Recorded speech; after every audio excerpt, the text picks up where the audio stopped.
What if I told you that the way your mind works is quietly shaping your life in ways you don't even realize? Hidden psychological effects, like the illusion of truth, loss aversion, or the self-fulfilling prophecy, aren't just abstract theories. They're forces that decide how you think, how you love, how you succeed, and even how you fail. Every choice you make, every belief you hold, is being guided by invisible patterns you've never questioned. In this video, we're pulling back the curtain on those hidden forces so you can finally take back control of your mind and your future. If you're ready to break free from the traps of your own psychology and turn knowledge into power, then stay locked in. And don't forget to like this video, subscribe to the channel, and hit the bell icon so you never miss the truths that will change the way you see yourself and the world forever. Illusion of truth effect. Have you ever wondered why a lie, if repeated often enough, eventually starts to sound like the truth? This is not just a trick of memory or a quirk of perception. It's a powerful psychological phenomenon known as the illusion of truth effect. At its core, this effect explains how repetition alone can shape your beliefs, convincing your brain to accept something false as fact, even when logic and evidence suggest otherwise. The mind naturally associates familiarity with safety and reliability. When you hear a statement multiple times, it begins to feel comfortable, and that comfort tricks your subconscious into assuming it must be true. Slowly but surely, your skepticism fades, and the repeated idea takes root in your belief system. Think about the widespread myth that humans only use 10% of their brains. For decades, this claim has appeared in movies, TV shows, and books, repeated so often that many people accept it without question. Yet neuroscience has proven beyond doubt that humans use nearly every part of their brain every day. Still, the myth refuses to die, not because of its accuracy, but because repetition has made it feel familiar and trustworthy. This is the essence of the illusion of truth effect, our brains taking shortcuts, preferring comfort over critical thinking. If we were to verify every single claim, our minds would be overwhelmed, so instead, familiarity becomes a stand-in for truth. This is why advertisers, politicians, and media personalities exploit this bias so effectively. Slogans are repeated endlessly until they stick, not because they contain evidence, but because they become memorable and familiar. Political campaigns recycle the same phrases until voters start believing them as undeniable facts.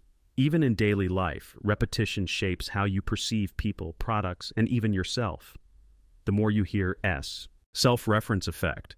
Why is it that some memories cling to your mind with vivid clarity, while others vanish almost instantly? Why do certain pieces of information feel unforgettable, while others slip away, no matter how hard you try to recall them? The answer lies in a fascinating psychological phenomenon known as the self-reference effect. This principle explains that when information connects directly to you, your identity, your experiences, your emotions, it becomes far easier for your brain to remember. In other words, the closer something feels to your personal life, the more value your mind assigns to it, locking it into memory with surprising power. The human brain is naturally self-centered, not in a selfish sense, but in the way it processes and prioritizes information. Every day you are bombarded with details, conversations, facts, and stimuli. Your brain cannot possibly store all of it, so it makes choices, filtering out what feels irrelevant and keeping what feels important, and what could possibly feel more important than information tied directly to you. That's why your name being called from across a crowded room cuts through every noise. It's why you remember lessons when you relate them to your own struggles, and why certain experiences stand out while others blur into the background. The self-reference effect is your brain's built-in way of saying, if this matters to me, it matters enough to remember. Take a simple example. Imagine attending a party where you meet dozens of people. Hours later, most of their names are forgotten, their stories blurred. But then, in the middle of a casual conversation, someone mentions your name. Instantly, your attention sharpens. You feel alert, almost pulled into the moment. That one detail, a personal connection, has hijacked your attention and anchored itself in your memory. This is the self-reference effect in actio. Awareness, however, turns this phenomenon into a superpower. By consciously applying the self-reference effect, you can enhance memory, improve learning, and strengthen relationships. If you wanted to remember something, tie it to yourself. Relate new information to a personal story. Compare abstract concepts to your own life. If you're learning a new language, connect words to familiar experiences. If you're studying for an exam, imagine how each concept applies to your daily habits. By personalizing what you learn, you transform dry facts into meaningful memories. At the same time, you must guard against the biases this effect creates. Recognize that your brain's focus on the personal may cause you to overlook what doesn't immediately feel relevant. Train yourself to step outside your perspective, to seek out and value information that might not seem directly tied to you but still carries meaning and truth.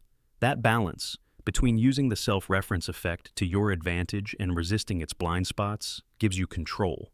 Ultimately, the self-reference effect reveals how your mind shapes memory and perception around the core of who you are. It shows that your brain doesn't just absorb the world passively, it filters reality through your identity. The more personal something feels, the more powerful it becomes. Recognizing this gives you a tool to learn faster, connect deeper, and remember longer. But it also offers a reminder: the world is bigger than just what reflects back at you. To grow fully, you must not only see yourself in the world, but also see the world beyond yourself. Ben Franklin Effect. What if I told you that one of the best ways to make someone like you is not by doing them favors, not by showering them with kindness, but by asking them to do something for you? At first, this sounds completely backwards. Why would someone feel warmer toward you after giving their time, effort, or resources, especially if they didn't like you to begin with? Yet psychology has proven this to be true through what is called the Ben Franklin Effect. This fascinating phenomenon shows that when a person does a favor for you, their brain works in unexpected ways, adjusting their feelings to justify their actions. Instead of feeling burdened, they actually begin to like you more. The story of Benjamin Franklin himself illustrates this beautifully. Franklin once had a political rival who disliked him so deeply that it created tension every time they met. Instead of trying to win him over with gifts or flattery, Franklin made a surprising move. He asked his rival for a simple favor, the loan of a rare book from his collection. The man reluctantly agreed. Franklin returned it soon after with a sincere note of gratitude. To Franklin's amazement, this small exchange completely shifted their relationship. The rival's hostility faded, replaced by warmth and respect.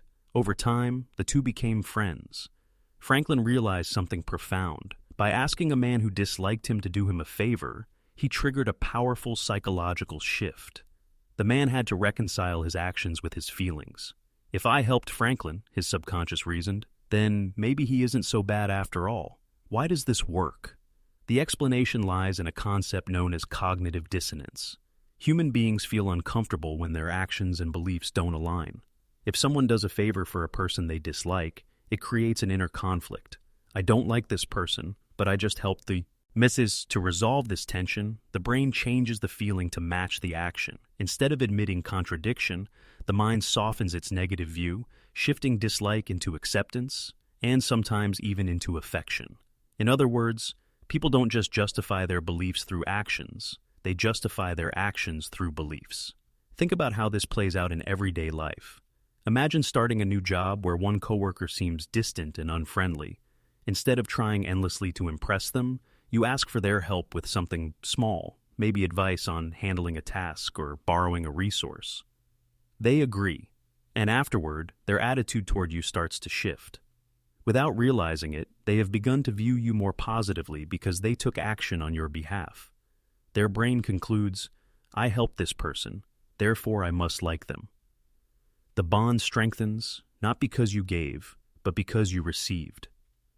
Marketers, leaders, and negotiators often use this principle without people even noticing. When organizations ask you to contribute something small, like answering a survey, signing a petition, or offering feedback, you feel a subtle bond forming. Once you've invested effort, even a little, you feel closer to the cause. Politicians know that asking supporters for small favors, like posting a yard sign or making a phone call, can lead to stronger loyalty than simply asking for donations. The act of helping deepens commitment. But it's important to recognize this effect is not about manipulation. It's not about tricking people into liking you. At its heart, the Ben Franklin effect teaches us something deeper about human connection. Relationships grow not just through giving, but also through vulnerability, through allowing others to invest in us.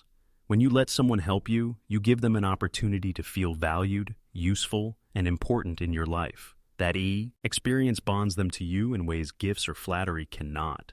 Of course, balance is essential. If someone constantly asks for favors without reciprocating, the effect reverses and resentment grows. The Ben Franklin effect works best when it's genuine, when it's rooted in respect and openness.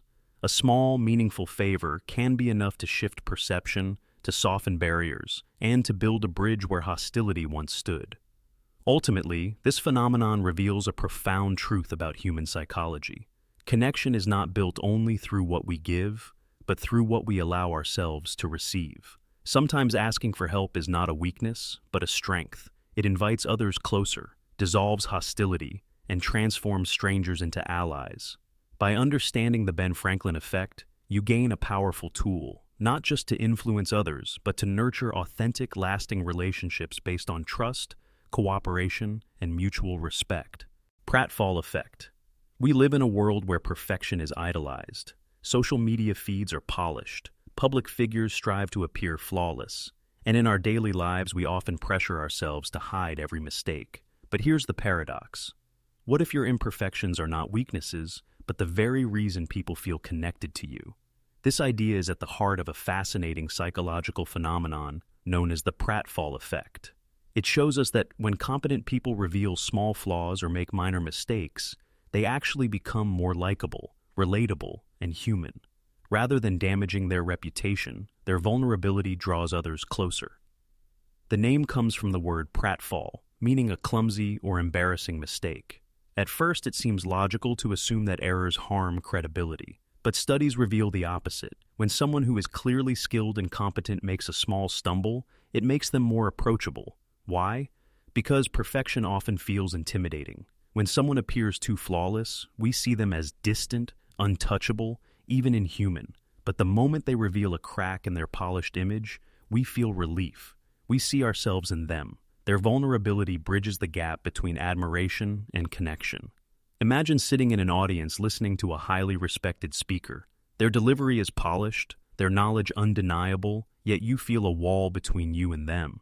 Then suddenly, they trip over a word, laugh at themselves, and admit they're nervous. Instantly, the tension breaks. Laughter ripples through the room. In that single moment, the speaker transforms from an intimidating authority into a relatable human being, someone you not only respect, but also root for. That's the Prattfall effect at work. This principle is so powerful that it's frequently used in marketing, politics, and entertainment. Advertisements sometimes show characters spilling coffee, fumbling with products, or making silly mistakes, not to appear incompetent, but to appear genuine and trustworthy. Celebrities share unpolished behind-the-scenes moments, or poke fun at themselves online, not because they need to, but because vulnerability strengthens their connection with fans.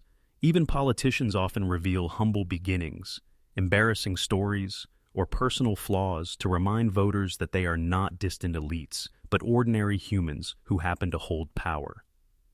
But there's a crucial difference here. For the Prattfall effect to work, the person must already be seen as competent. If someone appears clumsy, unskilled, or incapable to begin with, mistakes only reinforce negative impressions. In other words, flaws enhance likability only when competence has already been established. A surgeon who admits to being nervous before a procedure may be seen as relatable if their track record proves they are skilled. But if they make repeated errors, confidence collapses. The Prattfall effect thrives in moderation, occasional slips that reveal humanity without undermining credibility. This principle also reveals something deeper about human psychology. At our core, we crave authenticity. Perfection feels artificial, but vulnerability feels real. When someone dares to show imperfection, they communicate trust. They tell you, "I'm not hiding behind an image. I'm willing to be seen as I am." That honesty creates closeness, breaking down walls of insecurity and comparison. It's why you might feel more comfortable around a friend who admits their struggles, rather than one who always pretends life is perfect. Their openness makes you feel safe enough to be authentic too. On a personal level, embracing the Prattfall effect can transform how others see you. Instead of hiding every mistake or flaw, you can allow small moments of vulnerability to shine through. Laugh at yourself when you slip up. Admit when you don't know something. Share the story of when you failed before you succeeded. These moments don't diminish your value, they amplify it. They remind others that behind your achievements and strengths is a human being who is real, approachable, and trustworthy. Ultimately, the Prattfall Effect teaches us a liberating truth. You don't have to be perfect to be admired. You have to be human to be loved. Competence earns respect, but vulnerability earns connection. And connection is what people remember most. In a society obsessed with flawless images, it is often your small, authentic mistakes that make you truly unforgettable. Reactance Theory. Why is it that the moment you are told you can't have something, you want it even more? Why does a simple restriction instantly make the forbidden object feels resistible? This puzzling but universal reaction is explained by a powerful psychological principle known as Reactance Theory. At its core, this phenomenon reveals that when your freedom to choose feels threatened, your mind instinctively pushes back. You don't just ignore the restriction, you become fixated on breaking it. What was once ordinary suddenly feels precious, valuable, and almost impossible to resist. Not because it's worth changed, but because your sense of autonomy was challenged. Human beings are wired to value freedom. We want to believe that our choices are our own, guided by our desires and not by someone else's control. Whenever this freedom feels limited, whether through laws, rules, or even subtle suggestions, our brains respond with rebellion. We crave the exact thing we're told we can't have, not because it's inherently better, but because the act of being denied makes it symbolically important. A simple no can transform the most ordinary object into a burning obsession. Think about something as trivial as a park bench freshly painted with a sign that reads, "Do not touch, wet paint." Rationally, there's no reason to touch it. You know the paint will stain your fingers. Yet suddenly, a strange urge arises. You want to touch it, just to see. That small restriction activates psychological reactance. The forbidden bench is now far more interesting than the dozens of others around it. Your brain doesn't like being told don't, so it turns resistance into desire. Marketers and businesses understand this principle all too well, and they use it to influence your behavior every day. When a product is labeled limited edition, exclusive, or only a few left, reactance is triggered. Scarcity feels like restriction. It makes you believe you'll lose freedom if you don't act quickly. Suddenly, what might have seemed like an ordinary item becomes irresistible. The marketing isn't just selling a product. It's selling you back your freedom to choose before it slips away. The result? You buy impulsively, thinking you're reclaiming control, when in reality, you've been guided by the power of reactance. This same principle shows up in personal relationships too. Consider teenagers who live under strict household rules. The moment a parent says, "You're forbidden to go out tonight," the desire to rebel skyrockets. Even if the teen had little interest in leaving before, the prohibition makes it a matter of freedom. By contrast, when parents frame rules in terms of choice, finish your homework first, and then you can go out, the resistance decreases, freedom is preserved, and cooperation becomes easier. The difference isn't in the outcome, it's in whether autonomy feels threatened or respected. Reactance also plays a huge role in social and political life. Strict bans or censorship often backfire, making the restricted information or behaviors even more appealing. History is filled with examples of governments or institutions trying to suppress ideas, only to make them stronger. When books are banned, they often become bestsellers. When voices are silenced, people listen more closely. Suppression creates an allure that freedom never did. So, how can understanding reactance help you in daily life? First, by recognizing it in yourself. When you feel a sudden, irrational desire for something simply because it's restricted, pause and ask, do I really want this, or do I just want the freedom it represents? This moment of reflection can save you from impulsive decisions rooted in rebellion rather than reason. Second, by using it wisely in how you influence others. If you want someone to cooperate, avoid heavy-handed restrictions. Instead, offer choices, frame requests in ways that respect autonomy, and guide rather than command. By preserving the sense of freedom, you dramatically increase the chance of agreement. Ultimately, reactance theory reveals something powerful about human nature. We don't just crave objects, opportunities, or experiences. We crave the freedom to choose them. The quickest way to make someone want something is to tell them they can't have it. The quickest way to lose cooperation is to impose control. True influence lies not in taking choices away, but in guiding people toward decisions while allowing them to feel free. Understanding this transforms the way you see persuasion, power, and human behavior. At its deepest level, reactance teaches us this. Humans would rather fight for the freedom to decide than for the decision itself. And that truth explains more of your life than you might realize. Zeigarnik Effect. Have you ever noticed how unfinished tasks seem to haunt your mind, tugging at your attention even when you're trying to relax? It's as if your brain refuses to let go until the loop is closed. This powerful psychological phenomenon is called the Zeigarnik Effect.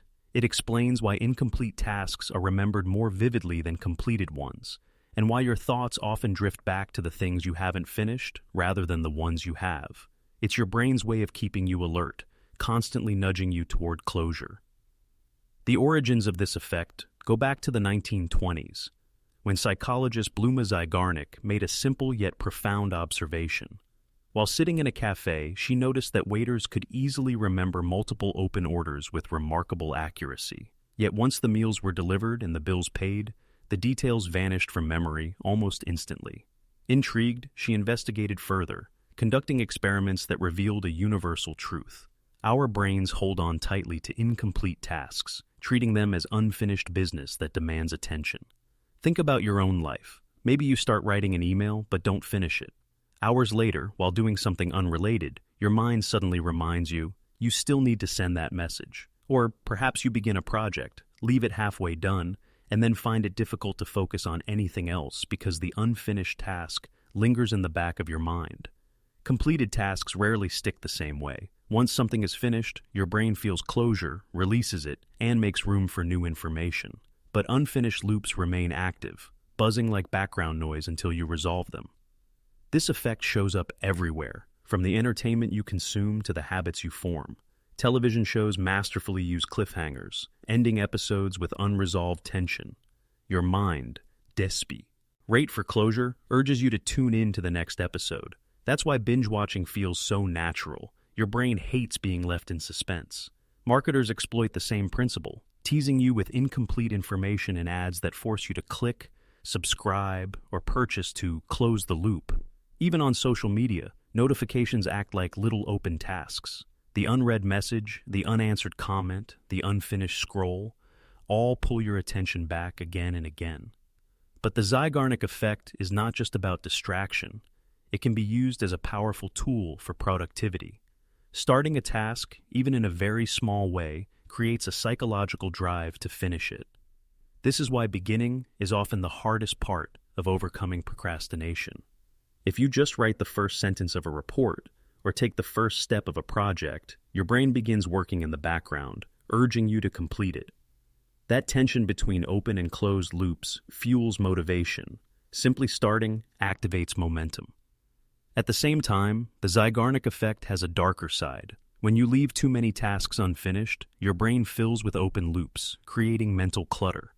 This is why you sometimes feel restless, anxious, or overwhelmed. Not because you have too much to do, but because your mind won't stop tracking what you've left undone. It's like carrying dozens of browser tabs open in your head, each one draining your focus and energy.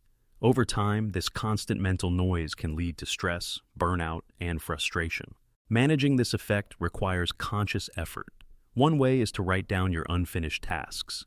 By externalizing them onto paper or into a planner, you signal to your brain that they won't be forgotten, giving your mind permission to relax. Another way is to practice micro-progress, breaking large projects into smaller steps and completing them one by one. Each small closure reduces tension and frees mental space. Even setting aside intentional time to leave tasks incomplete but acknowledged can calm the restless push of the Zeigarnik Effect. Ultimately, this phenomenon reveals a profound truth about the way your mind works. Closure matters. Your brain doesn't simply care about what you achieve. It craves the resolution of unfinished business. By understanding this, you can transform the Zeigarnik Effect from a source of anxiety into a source of power. Start tasks early, even if only partially, and let your brain's natural discomfort with incompleteness drive you forward. At the same time, learn to manage open loops consciously so they don't overwhelm you. The Zeigarnik Effect is a reminder that your brain is not passive. It's always working in the background, pushing you toward completion, toward order, toward resolution. If you harness it wisely, it can fuel your productivity and sharpen your focus. If you ignore it, it can trap you in endless cycles of stress. The choice is yours. Will unfinished business control you, or will you control it? Anchoring bias. Imagine walking into a store and seeing a watch priced at $500. You think to yourself, that's expensive. Then, just beside it, another watch is marked at $250. Suddenly, the second one feels like a bargain, even if, in reality, $250 for a watch is still costly. What happened here? You've just experienced a powerful psychological phenomenon called the anchoring bias. This effect explains how the very first piece of information you receive, known as the anchor, heavily influences the way you judge everything that comes after it, even when that first detail is arbitrary, irrelevant, or misleading. The human brain loves shortcuts. With the world flooding you with decisions every second, your mind relies on reference points to make sense of choices quickly. The first number, statement, or idea you encounter becomes that reference point. Instead of analyzing everything from scratch, you subconsciously compare all future options to that anchor. This saves time and energy, but comes at a cost. Your judgment is skewed, your perception distorted, and your decisions subtly manipulated. One famous study by psychologists Amos Tversky and Daniel Kahneman illustrates this perfectly. They spun a wheel of fortune that landed on random numbers and then asked participants to estimate the percentage of African countries in the United Nations. Those who saw a high number on the wheel gave much higher estimates, while those who saw a low number gave much lower ones. Even though the wheel had no real connection to the question, the random number acted as an anchor, and people's minds couldn't help but cling to it. This shows just how irrational and automatic anchoring bias truly is. In everyday life, anchoring surrounds you more than you realize. Retailers use it constantly. A product is introduced with an inflated original price, which then gets slashed for a supposed disc. Even if the sale price is still high, it feels like a great deal compared to the anchor. Real estate agents do the same by showing you overpriced houses first, making the slightly cheaper ones look reasonable in comparison. Negotiators set high opening offers, not because they expect them to be accepted, but because it anchors the conversation in their favor. Anchoring bias also plays tricks in personal decisions. When you think about your salary, your sense of fairness is often based less on your actual worth and more on the first number offered. If your first paycheck is low, every raise feels significant, even if you are still underpaid. In relationships, the first impression someone makes, good or bad, becomes an anchor that colors how you see their actions later.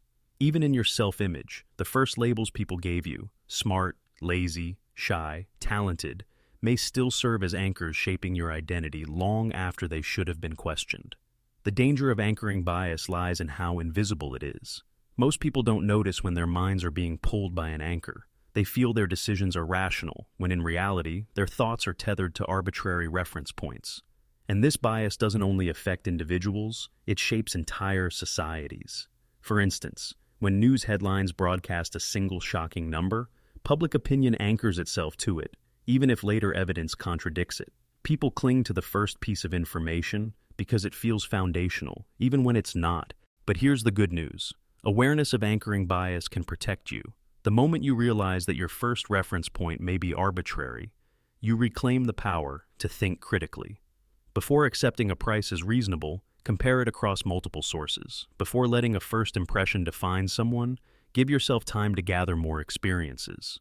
Before making major decisions, ask, am I judging this based on facts, or am I trapped by the first number I saw? Anchors lose their grip when you challenge them with evidence and perspective. You can also use this principle to your advantage. In negotiation, setting the first offer gives you control because it becomes the anchor that frames the entire discussion.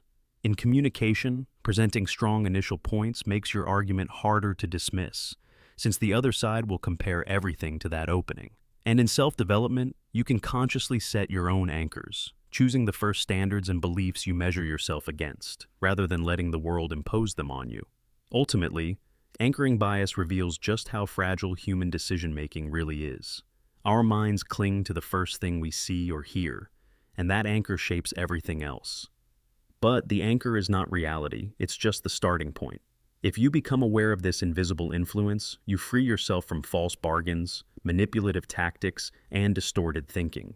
You begin to see clearly, to judge wisely, and to make choices based not on arbitrary anchors but on truth. And in a world designed to exploit your mind, that awareness is real freedom. Decoy Effect. Why do we sometimes choose options that don't make much sense logically, yet feel irresistible when compared side by side? Why do we spend more money, not because we want to, but because of how the choices are presented to us? This strange but powerful psychological trick is called the Decoy Effect. It shows how introducing a third, less attractive option can manipulate you into choosing something you might not have picked otherwise. What makes it fascinating is that the decoy is never really meant to be chosen. It exists only to guide you toward the choice someone wants you to make. Here's how it works. Imagine you're at the movies and see two popcorn options, a small for $3 and a large for $7. Most people will pick the small because the large feels too expensive. But now, the theater adds a third option, a medium for $6. Suddenly, the large looks like the better deal. Compared to the medium, the large is only $1 more, but it's significantly bigger. The medium option is a decoy. It's designed to steer your judgment, making the large look like the smarter choice. You didn't just pick the large because you wanted it. You picked it because the presence of the decoy reshaped your perception of value. The decoy effect plays on a fundamental flaw in human thinking. We rarely evaluate things in isolation. Instead, we compare options relative to one another. Our minds don't ask, "Do I want this?" but rather, "Which of these feels like the better deal?" By placing a cleverly designed decoy in front of us, marketers, salespeople, and businesses can tilt that comparison in their favor.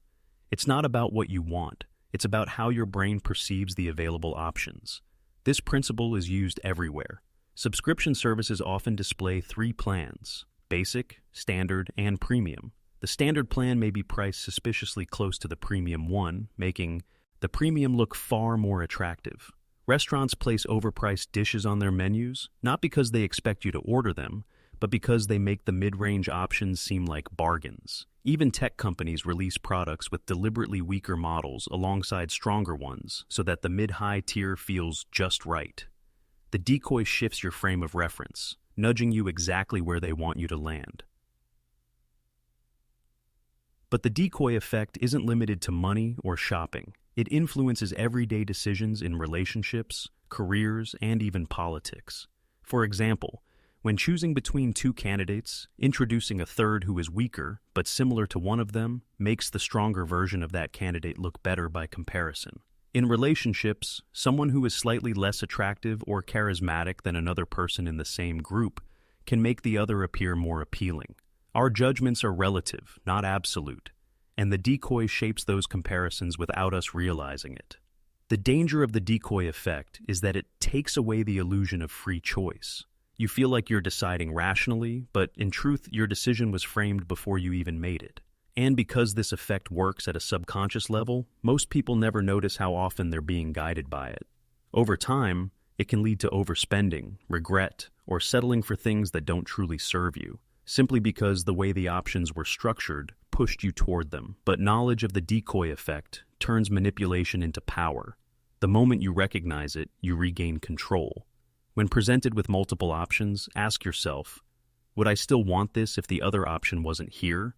Am I being drawn to it because of its actual value, or because of the way it's framed? This simple awareness helps you strip away the illusion of comparison and see the decision clearly. So, me times the best choice isn't the one that looks better beside the decoy. It's the one that aligns with your true needs and priorities. You can also apply this principle strategically. In negotiations, introducing a third, less attractive option can push others toward the choice you prefer.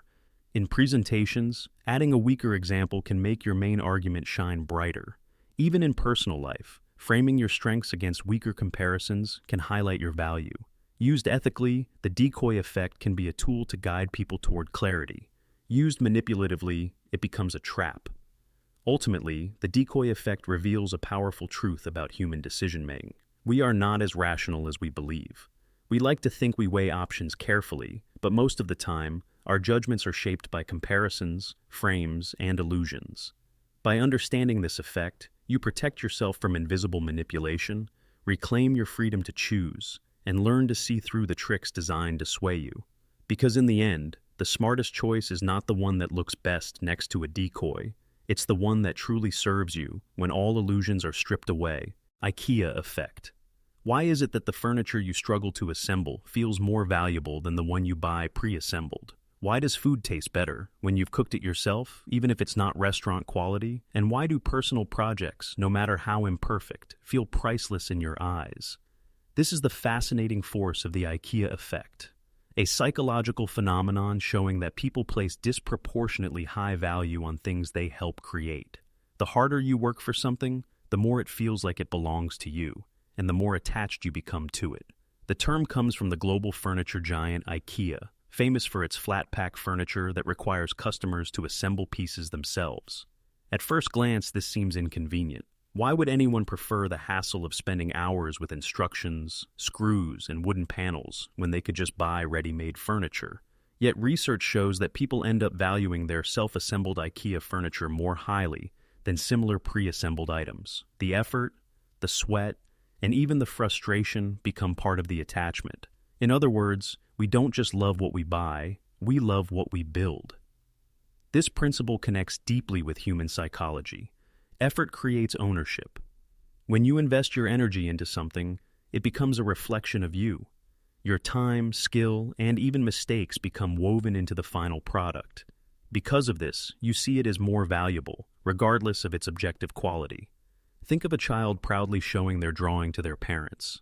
To the world, it may look like scribbles, but to the child, it's a masterpiece. The act of creation infuses meaning into the object. Adults are no different. We treasure the crooked shelf we built ourselves, the imperfect cake we baked, the rough draft of a story we wrote, because each one carries a piece of us. The IKEA effect explains why people often resist replacing their creations with better alternatives. A homemade birthday cake might collapse in the middle, but it feels richer and more meaningful than the perfect one bought from a bakery. A business owner may cling to a flawed idea simply because they poured so much work into it. Students value projects they labored over, even if the results are mediocre. The effort spent fuels attachment, creating an illusion of increased worth. Marketers, companies, and industries know how to leverage this effect. DIY kits, customizable products, and interactive services are all designed to let you contribute effort, ensuring you value the outcome more. Fast food chains let you build your own burger. Coffee shops let you choose your ingredients. Apps let you design your own sneakers, furniture, or playlists. By giving you a sense of creation, they activate the IKEA effect, making you love and stay loyal to the product. But this psychological bias can also blind us. Sometimes we overvalue things simply because we worked hard on them, even if they're flawed or inefficient. This is why entrepreneurs struggle to abandon failed businesses. They've poured their identity into them. It's why people stay attached to outdated projects, hobbies, or relationships long past their usefulness. The IKEA effect makes us resistant to letting go because doing so feels like throwing away a piece of ourselves. However, awareness of this effect can turn it into a tool for growth. If you want to feel more satisfied with your achievements, take part in the creation. Don't outsource everything. Cook your meals, learn new skills, invest effort into your projects. The more you contribute, the more meaningful the outcome will feel. If you want to build stronger relationships, involve people in the process of creation. When partners, friends, or teams collaborate to create something together, the shared effort increases everyone's sense of ownership and pride. At the same time, you must be careful not to let the IKEA effect trap you in sunk cost thinking. Sometimes walking away from a flawed creation is the wiser choice, even if it hurts. Recognizing that your attachment comes from effort, not true value, allows you to make clearer decisions. Ask yourself, do I love this because it's truly good, or because I worked hard on it? That question alone can save you from clinging to things that no longer serve you. The IKEA effect reveals a profound truth about human nature. We don't just crave results, we crave involvement. We don't just want things given to us, we want to shape them, struggle for them, and pour ourselves into them. What we build becomes part of who we are. And while this can blind us, it can also empower us. By intentionally investing effort into what matters, our skills, our relationships, our dream, So we give them more value, more meaning, and more life. In the end, it's not the product itself that we fall in love with. It's the part of ourselves that we left inside it. Misattribution of arousal. Have you ever mistaken nervousness for attraction? Or felt irritated by something minor, only to realize later that your stress was coming from an entirely different source? This fascinating and often surprising psychological phenomenon is known as misattribution of arousal. It explains how we sometimes confuse the source of our emotions, attaching them to the wrong cause. In other words, your body might feel one thing, but your brain tells a completely different story about why you're feeling it. The roots of this effect lie in the way the human body processes arousal. When psychologists talk about arousal, they don't just mean sexual excitement, they mean any heightened state of alertness. Your heart rate increases, your breathing quickens, adrenaline flows, and your body becomes more alert. But here's the trick. While your body is very good at generating these signals, your brain is not always accurate at identifying their source. It looks for an explanation, and often the most obvious explanation wins, even if it's wrong. One of the most famous studies demonstrating this effect was done in the 1970s by psychologists Donald Dutton and Arthur Aron. In their experiment, men were approached by an attractive woman and asked to fill out a survey. Half of the men were stopped on a stable, low bridge, while the other half were approached on a shaky, high suspension bridge that swayed above a river. The results were astonishing. Men on the shaky bridge were far more likely to call the woman afterward and write flirtatious responses on the survey. Why? Their bodies were in a state of heightened arousal, heart racing, palms sweaty, adrenaline pumping, not because of the woman, but because of the danger of the bridge. Yet their brains misattributed that arousal to attraction. The fear was translated into desire. This same principle shows up constantly in everyday life.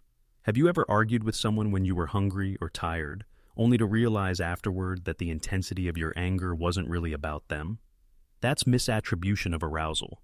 Have you ever felt unusually confident after exercising, mistaking the post-workout rush of endorphins for a sense of power unrelated to the gym? That's misattribution of arousal too. Even in relationships, people often mistake adrenaline-fueled experiences, roller coasters, scary movies, thrilling adventures, for signs of deeper emotional connection. The heightened arousal makes the bond feel more intense, even if it's simply a trick of physiology.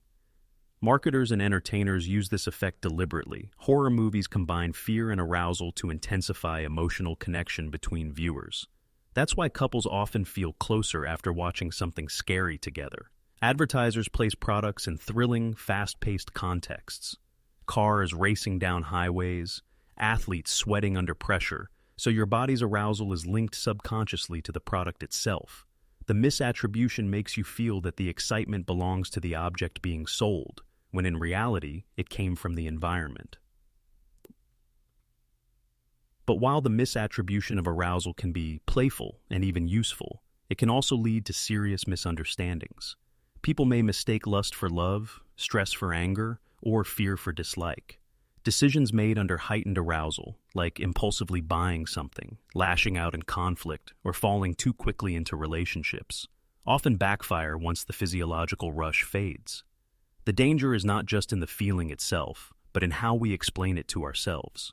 When the story your brain tells doesn't match the true source of your arousal, you risk making choices based on illusions. So, how do you protect yourself? The first step is awareness. When you feel a surge of emotion, pause and ask, where is this really coming from?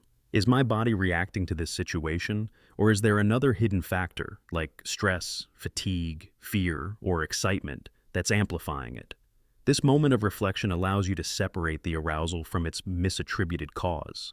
Instead of being carried away by the wrong story, you can respond more rationally. You can also use this effect to your advantage. If you want to create stronger connections with people, share activities that naturally heighten arousal, adventures, challenges, exciting events. The emotions will feel more intense, and the bond will grow stronger, even if part of it is simply misattribution. In personal development, channeling arousal into positive outlets, like public speaking, workouts, or creative projects, can transform nervous energy into power. The key is guiding your brain to attach the arousal to something constructive rather than destructive. At its core, the misattribution of arousal teaches us an important lesson. Emotions are not always as clear as they feel. What seems like love could be adrenaline. What feels like anger could be hunger. What looks like fear could be excitement in disguise. By learning to question your feelings, to dig deeper into their true source, you gain control over how you react and what choices you make. You stop being tricked by your body's signals and start using them as tools for clarity. In the end, the story of misattribution is a reminder that the mind and body are constantly in conversation, but sometimes the messages get crossed. When you learn to decode those signals, you stop mistaking illusions for reality, and you begin living with sharper awareness, better decisions, and deeper authenticity. Spotlight Effect. Have you ever walked into a room and felt like every single eye was on you? Maybe you spilled coffee on your shirt, tripped over your own feet, or said something awkward in conversation, and instantly it felt like the entire world was focused on your mistake. This overwhelming sense of being the center of attention is known as the spotlight effect. It's a psychological illusion that convinces you that people are noticing, judging, and remembering your every move, when in reality, most people barely noticed at all. The spotlight effect arises because human beings are naturally self-focused. We live inside our own heads, constantly aware of our thoughts, feelings, and actions. Since our own experiences feel so vivid and consuming, we assume that others must also be paying just as much attention to us. But the truth is far more freeing. Everyone else is also living inside their own spotlight. Just as you are wrapped up in your world, they are wrapped up in theirs. While you obsess over the stain on your shirt, they're worrying about how their hair looks, what they just said, or whether anyone noticed their mistake. Psychologists Thomas Gilovich and Kenneth Savitsky tested this phenomenon in a simple but brilliant experiment. They asked college students to wear an embarrassing t-shirt, one featuring a large picture of the musician Barry Manilow, and walk into a room full of peers. When asked afterward how many people they thought noticed the shirt, students consistently overestimated by double. In reality, very few people paid attention. The students believed the spotlight was on them, but most observers were too busy thinking about themselves to notice. Think about how much unnecessary anxiety the spotlight effect creates in your life. You might replay a conversation over and over, convinced that others are judging your awkward pause or offhand comment. You might avoid opportunities, public speaking, dancing, introducing yourself to someone new, because you were terrified of embarrassing yourself. Yet in most cases, people barely remember your slip-ups, if they notice them at all. The harsh judgments you imagine rarely exist outside your mind. This illusion is amplified in today's world of social media, where every post feels like a performance under a global spotlight. You worry about how many likes your photo got, whether people noticed your mistake in a caption, or how others interpret your silence. But even here, the truth holds. Most people are scrolling through, lost in their own self-spotlight, barely registering your small details. The anxiety of being constantly watched is an illusion, yet it shapes behavior in powerful ways, leading to self-consciousness, fear of failure, and even social withdrawal. The freeing power of understanding the spotlight effect is realizing how little others truly notice. That stain you stress about, forgotten in seconds. That stumble in your presentation, barely remembered. That awkward laugh in conversation, overshadowed by the listener's focus on their own words. People are not keeping score of your mistakes the way you think they are, and even if they do notice, their attention quickly shifts back to themselves. But this phenomenon isn't only about easing embarrassment, it can also empower you. Once you accept that people aren't scrutinizing you nearly as much as you imagine, you begin to take more risks. You raise your hand in class, speak up in meetings, share your ideas, or try new things without the crushing fear of judgment. You discover that the spotlight you feel is largely self-created, and by dimming it, you gain the courage to step forward. There's also another lesson here. While the spotlight effect often makes us feel judged, it also reminds us of the importance of empathy. If everyone is wrapped in their own spotlight, then maybe the best way to connect with others is to step outside of yours and genuinely pay attention to them. When you truly listen, notice, and care, you break through the illusion and create real human connection.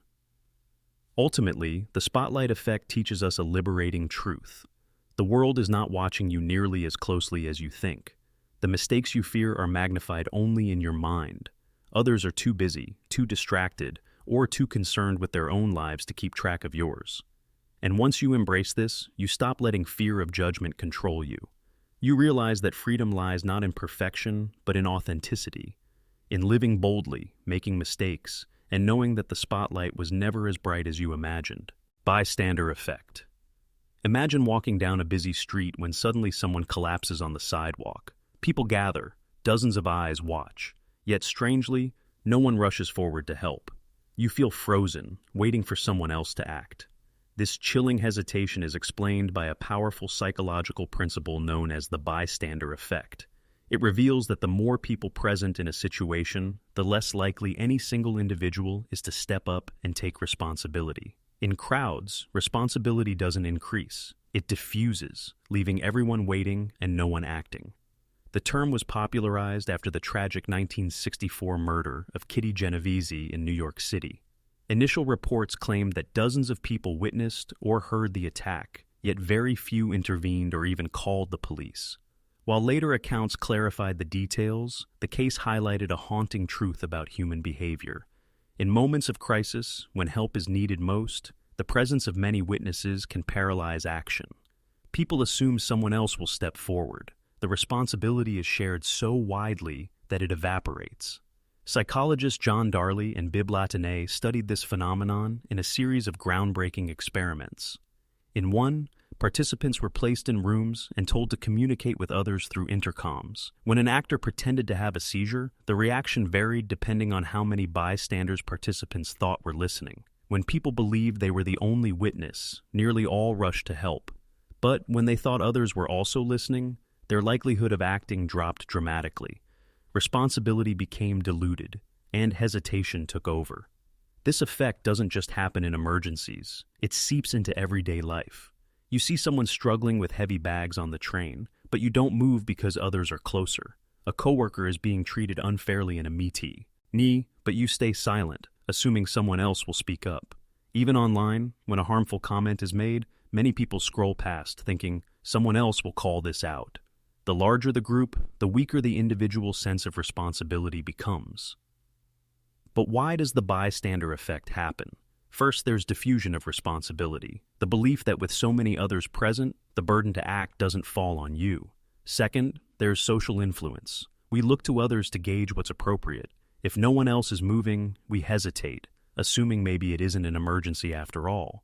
Finally, there's fear of judgment. We worry about acting incorrectly, being embarrassed, or standing out. These forces combine, turning crowds into passive observers when they should be powerful forces of help. The danger of the bystander effect is profound. It allows injustices to continue, accidents to worsen, and people in need to suffer unnecessarily. History is filled with examples, from public assaults to systemic abuses, where silence and inaction gave harm the space to grow. Yet within this disturbing truth lies an opportunity. If you become aware of the bystander effect, you can break it. You can choose to act, even when others remain frozen. The most powerful way to counter the effect is to take ownership. Instead of asking, "Why isn't anyone else doing something?" flip the question, "If no one else helps, will I?" Studies show that when one person takes initiative, others quickly follow. Action is contagious. One brave step forward can shatter the paralysis of the crowd. Another way to fight the effect is to be specific. If you need help in a group, don't say, "Somebody call an ambulance." Point directly, "You, in the red shirt, call an ambulance now." By assigning responsibility clearly, you cut through diffusion and trigger action. On a personal level, the bystander effect challenges you to reflect on your own choices. How many times have you stayed silent, waiting for someone else to speak up? How often have you ignored someone in need because you assumed others would help? Recognizing these moments is uncomfortable, but it's the first step toward growth. The next time you find yourself in a crowd, remember, your hesitation is not harmless. Your silence contributes to the problem, but your action, however small, can be the spark that changes everything. Ultimately, the bystander effect reveals a paradox of human behavior. The presence of many doesn't guarantee help, it often prevents it. But within that truth lies a deeper lesson. You have the power to break the cycle. You can be the person who steps forward when others hold back, the one who transforms passive silence into meaningful action. And when you do, you not only help the person in need, you also awaken courage in everyone watching. Because sometimes, All it takes is one person to remind the crowd that humanity is not about waiting, it's about acting. Placebo sleep effect. What if I told you that simply believing you slept well could boost your performance and focus, even if you actually didn't? It sounds impossible, but this is the strange and fascinating reality of the placebo sleep effect. Just like the placebo effect in medicine, where people feel better after taking a sugar pill they believe is real medication, the placebo sleep effect shows that your perception of rest can influence your body and mind as much as actual rest itself. Researchers discovered this effect through experiments where participants were told misleading information about their sleep. In one study, people were hooked up to machines and then falsely informed that they had slept either better or worse than they really had. The results were striking. Those who were told they had enjoyed high-quality sleep performed better on memory, attention, and cognitive tasks, even if their actual sleep was poor. On the other hand, those told they slept badly performed worse, even if they had slept normally. In other words, their mindset shaped their reality. This effect reveals something profound about the power of belief. The brain doesn't always distinguish between perception and reality. It acts on the story you tell it. If you believe you are energized, focused, and restored, your body follows that script. Your confidence rises, your stress lowers, and your brain optimizes its resources. Conversely, if you convince yourself you're exhausted, sluggish, and incapable, your performance collapses. Even if your body is physically capable of more, your belief sets the ceiling on your potential. Think about how this plays out in daily life. You wake up after a short night of sleep. If your first thought is, "I only got 5 hours, today will be awful," you prime yourself for fatigue. You drag through the day, reinforcing the story you created. But if instead, you tell yourself, "I got enough rest to handle today, I feel alert," you often surprise yourself with how much energy you find. The quality of your day is influenced not just by how much you slept, but by what you believe about your sleep. This doesn't mean sleep isn't important. Science is clear that consistent restorative rest is vital for health, memory, and emotional stability. But what the placebo sleep effect teaches us is that your perception of rest is just as powerful in the short term as the sleep itself. Your brain is suggestible. It listens to the narrative you repeat, and it adjusts your energy, mood, and focus accordingly. Marketers and wellness industries often tap into this without you realizing it. Sleep trackers, for example, sometimes give you a score in the morning. If you wake up to a high sleep quality rating, you feel good, even if you tossed and turned. If you wake up to a low score, you feel drained, even if you actually slept fine. The device becomes a placebo trigger, shaping your belief about how rested you are. The danger is that by surrendering to these external labels, you hand over control of your mindset. The deeper lesson here is that belief is a force multiplier. When you believe you're equipped to handle challenges, you unlock more strength than you thought you had. When you believe you're too tired, too weak, or too unprepared, your body aligns with that story and proves you right. The placebo sleep effect is not really about sleep. It's about how perception rewrites performance. So, how can you use this knowledge in your life? First, shift your self-talk. Instead of obsessing over hours of sleep, focus on telling yourself you feel rested enough to take on the day. Second, practice gratitude in the morning. Acknowledge the rest you did get instead of magnifying the rest you missed. Third, avoid letting external scores or labels define how you feel. Trust your body over an app. Finally, use belief as a tool. The same way the placebo effect heals, the placebo sleep effect energizes.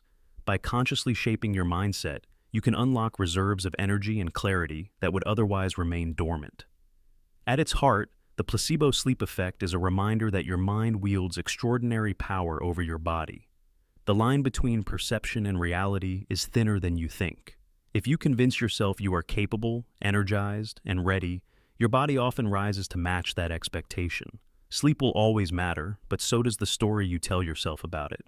And sometimes, the belief that you are strong is the very thing that makes you strong. Semantic satiation. Have you ever repeated a word so many times that it suddenly felt strange, hollow, or meaningless? At first, it's just an ordinary word. Apple, apple, apple. But as you keep saying it, something odd happens. The word begins to dissolve. It stops feeling like language and turns into a string of sounds. This curious psychological phenomenon is called semantic satiation. It occurs when repetition strips a word of its meaning, leaving it momentarily empty, as if your brain forgets what it was supposed to signify. The science behind this is fascinating. When you repeat a word, the neurons in your brain responsible for processing its meaning fire rapidly. But neurons, like muscles, can fatigue. Overactivation causes them to lose efficiency, and as they tire, your brain struggles to connect the sound with its meaning. The result is that the word temporarily feels alien, like you're hearing it for the first time, detached from its familiar role. After a short rest, the neurons recover and the meaning returns. But for that brief window, the everyday word feels surreal. We often experience semantic satiation in playful, unconscious ways. Think about tongue twisters or childhood games where you repeat words until they sound ridiculous. It feels funny and confusing at the same time. But semantic satiation isn't just a curiosity. It reveals something deeper about how fragile and flexible our sense of meaning really is.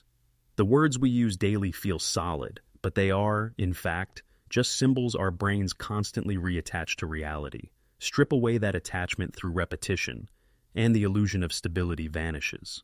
This phenomenon also offers insights into persuasion and communication. For example, advertisers and politicians deliberately repeat slogans and phrases, not to strip meaning away, but to implant them deeply into your mind through familiarity. Yet, ironically, too much repetition can backfire, leading to semantic satiation, where the phrase becomes so overused it loses its impact. Think about cliches like, just do it, live your best life, or follow your dreams. At one time, these phrases carried weight, but after endless repetition in media, they begin to sound empty, their meaning diluted by overuse. In relationships and everyday interactions, semantic satiation plays subtle roles too. Imagine hearing sorry so often from someone who never changes their behavior. The word loses meaning. Or consider how constant overuse of I love you without genuine action can strip the phrase of its emotional depth. Words are powerful, but repetition without sincerity turns them into hollow sounds. Semantic satiation, in this way, reminds us that meaning is not in the word itself. It's in the intent and truth behind it. The phenomenon also has therapeutic potential. Some psychologists suggest that repeating certain painful or triggering words aloud can reduce their emotional sting. For instance, if someone struggles with anxiety triggered by specific terms or memories, repeating those words until they lose meaning can weaken their emotional grip. By making the word feel strange and detached, the brain breaks the automatic link between the sound and the emotional response. This technique, rooted in semantic satiation, shows how repetition can be a tool not just of confusion, but of healing. On a personal level, semantic satiation offers a powerful reminder about the nature of reality itself. Language is the lens through which we interpret the world. But as this effect shows, meaning isn't fixed. It's fragile, dependent on how our minds attach symbols to experiences. Repetition can strip away meaning, but it can also rebuild it. This is why mantras and meditation work. The repeated word or phrase, instead of becoming meaningless, becomes deeply infused with new layers of meaning through focus and intention. The difference lies in whether the repetition is mindless or mindful.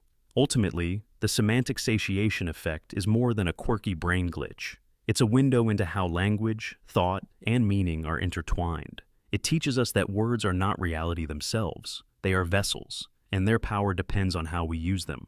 Overuse can drain them of life. Conscious use can fill them with energy. By understanding this, you gain greater awareness of the words you choose, the stories you repeat, and the meanings you attach to them. So the next time a word starts sounding strange after too much repetition, don't just laugh at the oddity. Recognize it as a reminder.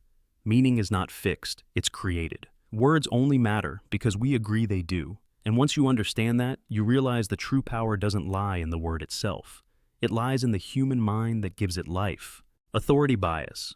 Why do we so often obey people in positions of power, even when their instructions go against our own judgment? Why do uniforms, titles, or symbols of status make us more likely to comply without question? This powerful and sometimes dangerous psychological phenomenon is called authority bias. It reveals how our minds are wired to place excessive trust in authority figures, often surrendering our critical thinking in the process. Authority bias is rooted in human evolution and social structure. For thousands of years, survival often depended on following leaders. Tribal chiefs, elders, generals, who carried knowledge and experience necessary for survival.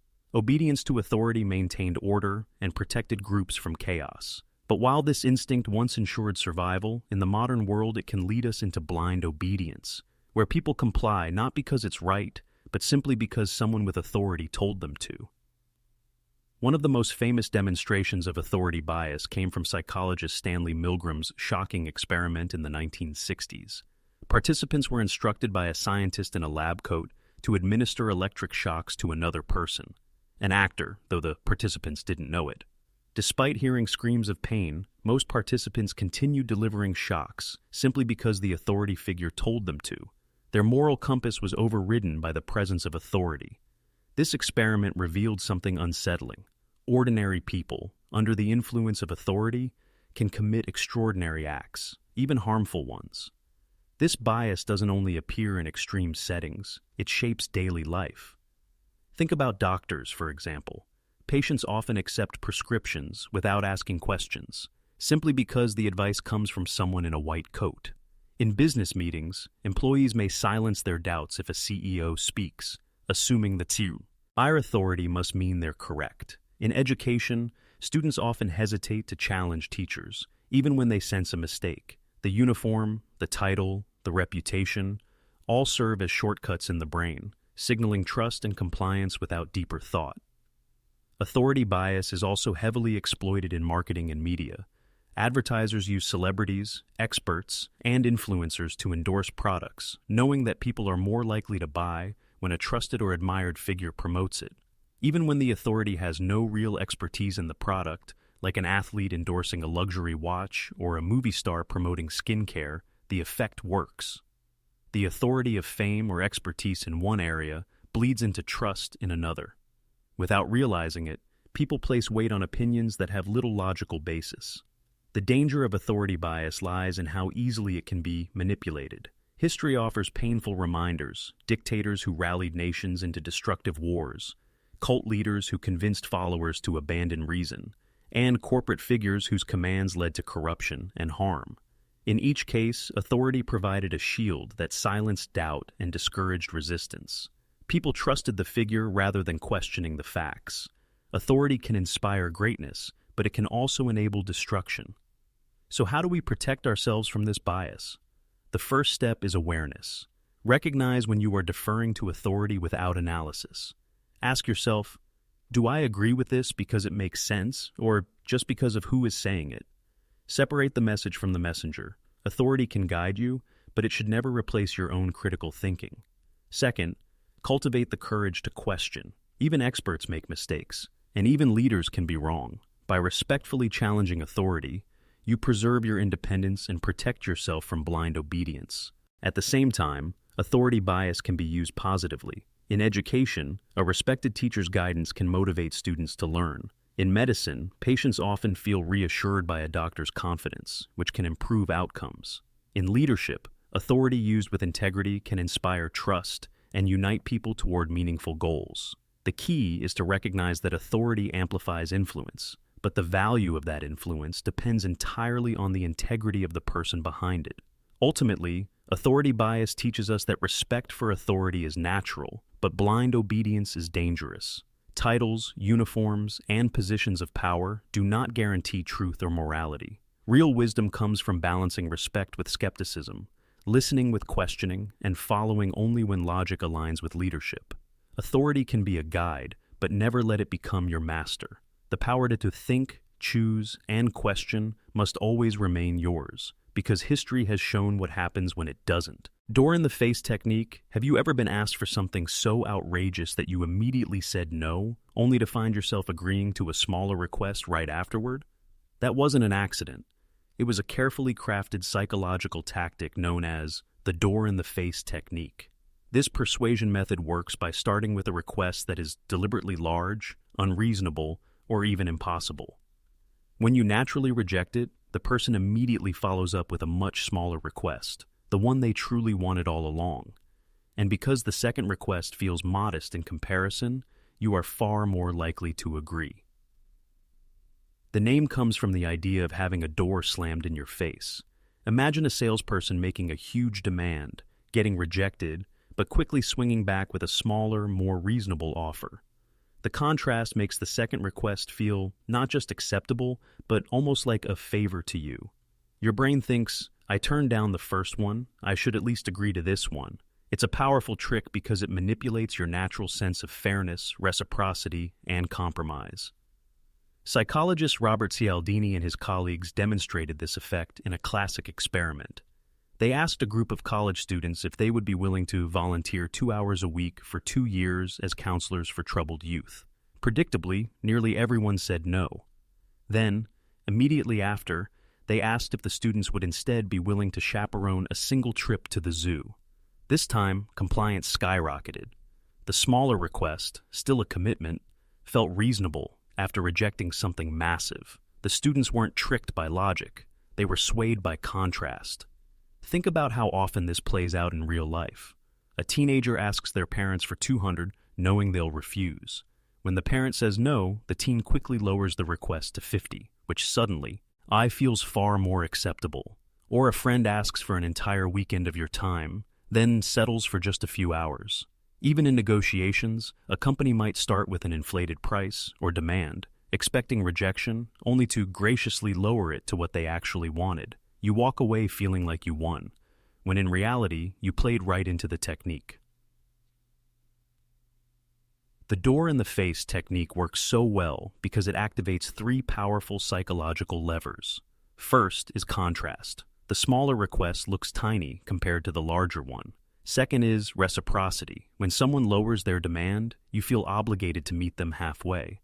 Third is guilt reduction. Saying no makes people feel uneasy, and saying yes to the second request eases that discomfort. All 3 combine to make you more compliant without you even realizing it. Marketers and advertisers exploit this all the time.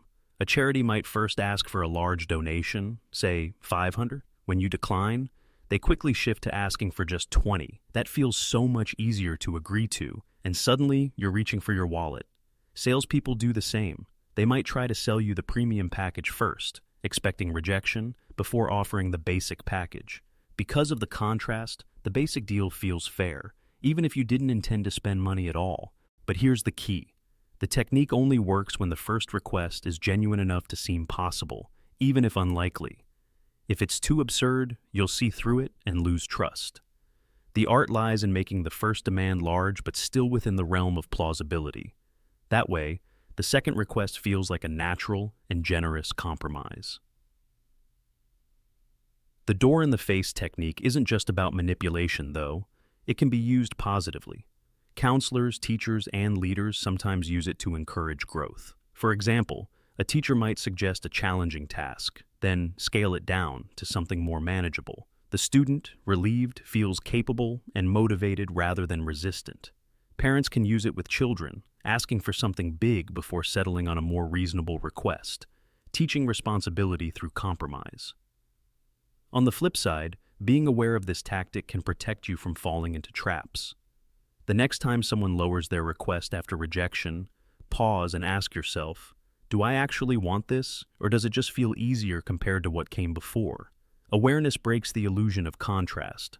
By focusing on the second request in isolation, you can evaluate whether it truly aligns with your needs or values. Ultimately, the door-in-the-face technique reveals a profound truth about human behavior. We are wired to compare, compromise, and seek fairness. We rarely judge requests in isolation. We judge them in relation to what came before.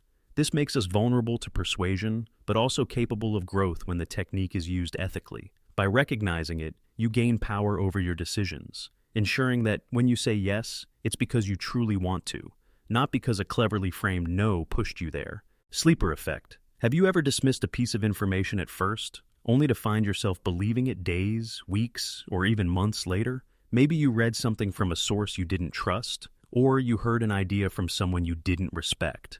At the time, you brushed it off. But strangely, as time passed, that same idea resurfaced in your mind, feeling more convincing than it did before. This mysterious psychological phenomenon is called the sleeper effect. It shows how messages that are initially rejected can grow stronger in influence over time, especially when the original source of the message is forgotten. The sleeper effect works because of how memory separates content from credibility. When you hear a message, you don't just store the information. You also store where it came from and whether you trusted it. At first, the credibility of the source heavily influences whether you accept or reject the message. But as time passes, the details about the source fade faster than the content itself. Eventually, you may remember the message, but forget why you doubted it. Stripped of its negative association, the information now feels more believable. What was once ignored sneaks back into your beliefs, not through logic, but through time. Psychologists first observed this effect during World War II, when researchers studied how propaganda influenced soldiers. They noticed that certain messages that had little impact initially became more persuasive weeks later. Soldiers had forgotten where the information came from, but the ideas themselves lingered. Over time, those ideas subtly shaped opinions, showing that persuasion doesn't always work instantly. Sometimes it lies dormant, waiting to awaken when skepticism fades. Think about how this happens in everyday life. You might scroll past a dubious article online, thinking, that doesn't sound right, but weeks later, you casually repeat one of its claims in conversation, not even realizing where you first heard it. Or perhaps a rumor about someone seemed unbelievable when you first heard it, but later, with no source attached in your memory, it feels like something you know. The sleeper effect shows how misinformation, gossip, and propaganda can slip past your defenses, not through force, but through patience. Marketers and politicians rely on this effect more than most people realize. They know that even if you reject a claim at first, exposure plants a seed. As time passes, you may forget who said it, but the message remains.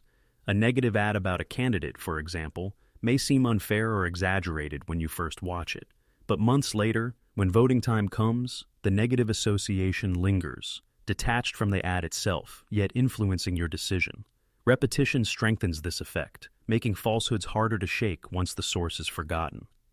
The sleeper effect is especially dangerous in the age of social media. Misinformation spreads quickly, and even when debunked, false claims often resurface stronger than before. People forget that the information was discredited. They only remember the claim itself. This is why conspiracy theories and myths often persist long after being proven false. Once the source fades, the idea feels like a free-floating truth. But here's where awareness gives you power. To protect yourself, it's not enough to question a message in the moment. You must also remember to link the information with its source. When you hear something suspicious, consciously note where it came from. Ask yourself, do I trust this source enough to let this idea live in my mind? By strengthening the link between content and credibility, you reduce the risk of misinformation resurfacing later as believable. The sleeper effect can also be used positively. Sometimes people dismiss good advice or valuable truths because they came from a source they didn't respect at the time, a parent, a teacher, a mentor.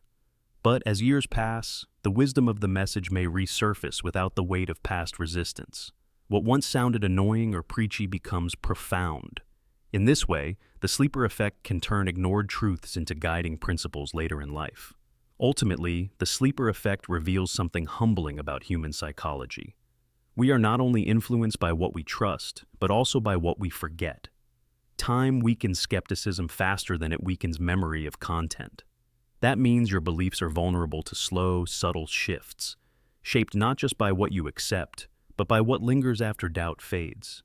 The key is vigilance, never letting your guard down against ideas that don't deserve your trust, and holding on to the credibility of sources as tightly as the information itself. Because in the end, what you forget can shape you just as much as what you remember. Gambler's fallacy. Picture yourself sitting at a roulette table. The ball has landed on black 5 times in a row. The crowd murmurs, the tension builds, and someone whispers, "Red is due." You feel it too, the sense that after so many blacks, red simply must come next. But here's the truth. The wheel has no memory. Each spin is independent, and the odds remain the same. That false belief that past events influence future random outcomes is known as the gambler's fallacy. It's a powerful illusion that convinces people to see patterns where none exist, often leading to poor decisions, financial losses, and even dangerous habits. The gambler's fallacy stems from our brain's deep craving for order and predictability. Humans are natural pattern seekers. When we see streaks, whether it's coin flips, dice rolls, or roulette spins, we assume balance must soon follow. If something happens too many times, we expect the opposite to be due. This bias is rooted in what psychologists call the law of small numbers, our mistaken belief that small samples of random events should perfectly reflect larger probabilities. In other words, we expect randomness to look random, when in reality, streaks and clusters are a natural part of chance. This fallacy doesn't only affect gamblers, it shows up everywhere in life. Think about sports fans who believe a player is due for a win after a losing streak, or investors convinced that a stock must rebound after continuous drops. Students sometimes fall into it too, thinking that because they guessed C 3 times in a row on a multiple-choice test, the next answer must be different. But randomness doesn't balance itself in the short term. Each event stands alone, unaffected by what came before. One of the most tragic examples of the gambler's fallacy comes from casinos themselves. People lose fortunes because they believe a jackpot is due, or they double down on risky bets after a streak of losses, convinced their luck must turn around. But chance doesn't owe anyone a win. The more they chase the illusion, the deeper the losses. The fallacy feeds addiction because it keeps hope alive even in the face of repeated failure. But here's the subtlety. The gambler's fallacy isn't about stupidity, it's about being human. Our brains evolved in environments where patterns often did matter. If berries appeared near a certain tree yesterday, there was a good chance they'd appear again today. If predators struck often after dusk, caution was justified the next evening.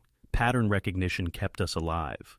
But in purely random systems, like coin flips or roulette wheels, our ancient instincts betray us. We impose meaning on noise, seeking fairness where none exists. This fallacy can also distort our emotional and personal lives. For instance, someone going through repeated disappointments in relationships might believe, something good has to happen soon. I'm due for happiness. While optimism is valuable, the idea that life automatically balances itself can create dangerous complacency. Without action, nothing changes. The fallacy convinces people that outcomes self-correct, when in truth, they only change through deliberate choices. So, how do you protect yourself from this bias? First, by remembering that chance has no memory.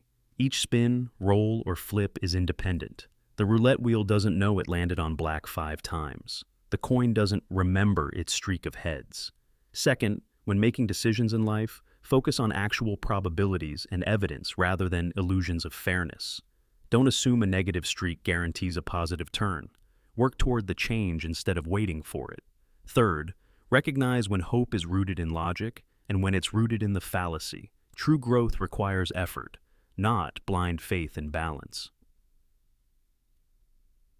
Interestingly, awareness of the gambler's fallacy can even be turned into strength. By recognizing how others fall into it, you can resist manipulative systems designed to exploit it, such as gambling machines, marketing schemes, or emotional appeals. It also sharpens your judgment in everyday decisions, whether in finances, relationships, or opportunities, by teaching you to separate random streaks from meaningful trends. Ultimately, the gambler's fallacy reveals a fundamental truth about the human mind. We desperately want the world to feel fair, balanced, and predictable, but randomness doesn't play by those rules. Believing otherwise can trap you in cycles of disappointment and loss. The freedom comes when you accept that chance is indifferent. Wins don't arrive because you're due. Life doesn't automatically balance itself. It's your choices, not probability's illusion, that shape your future. And when you understand this, you stop waiting for luck and start creating your own curse of knowledge. Have you ever tried to explain something you know well, only to watch the other person's face fill with confusion? You slow down, repeat yourself, even simplify the words, but they still don't get it. You walk away frustrated thinking, it's so obvious, why can't they understand? This gap between what you know and what others don't is called the curse of knowledge.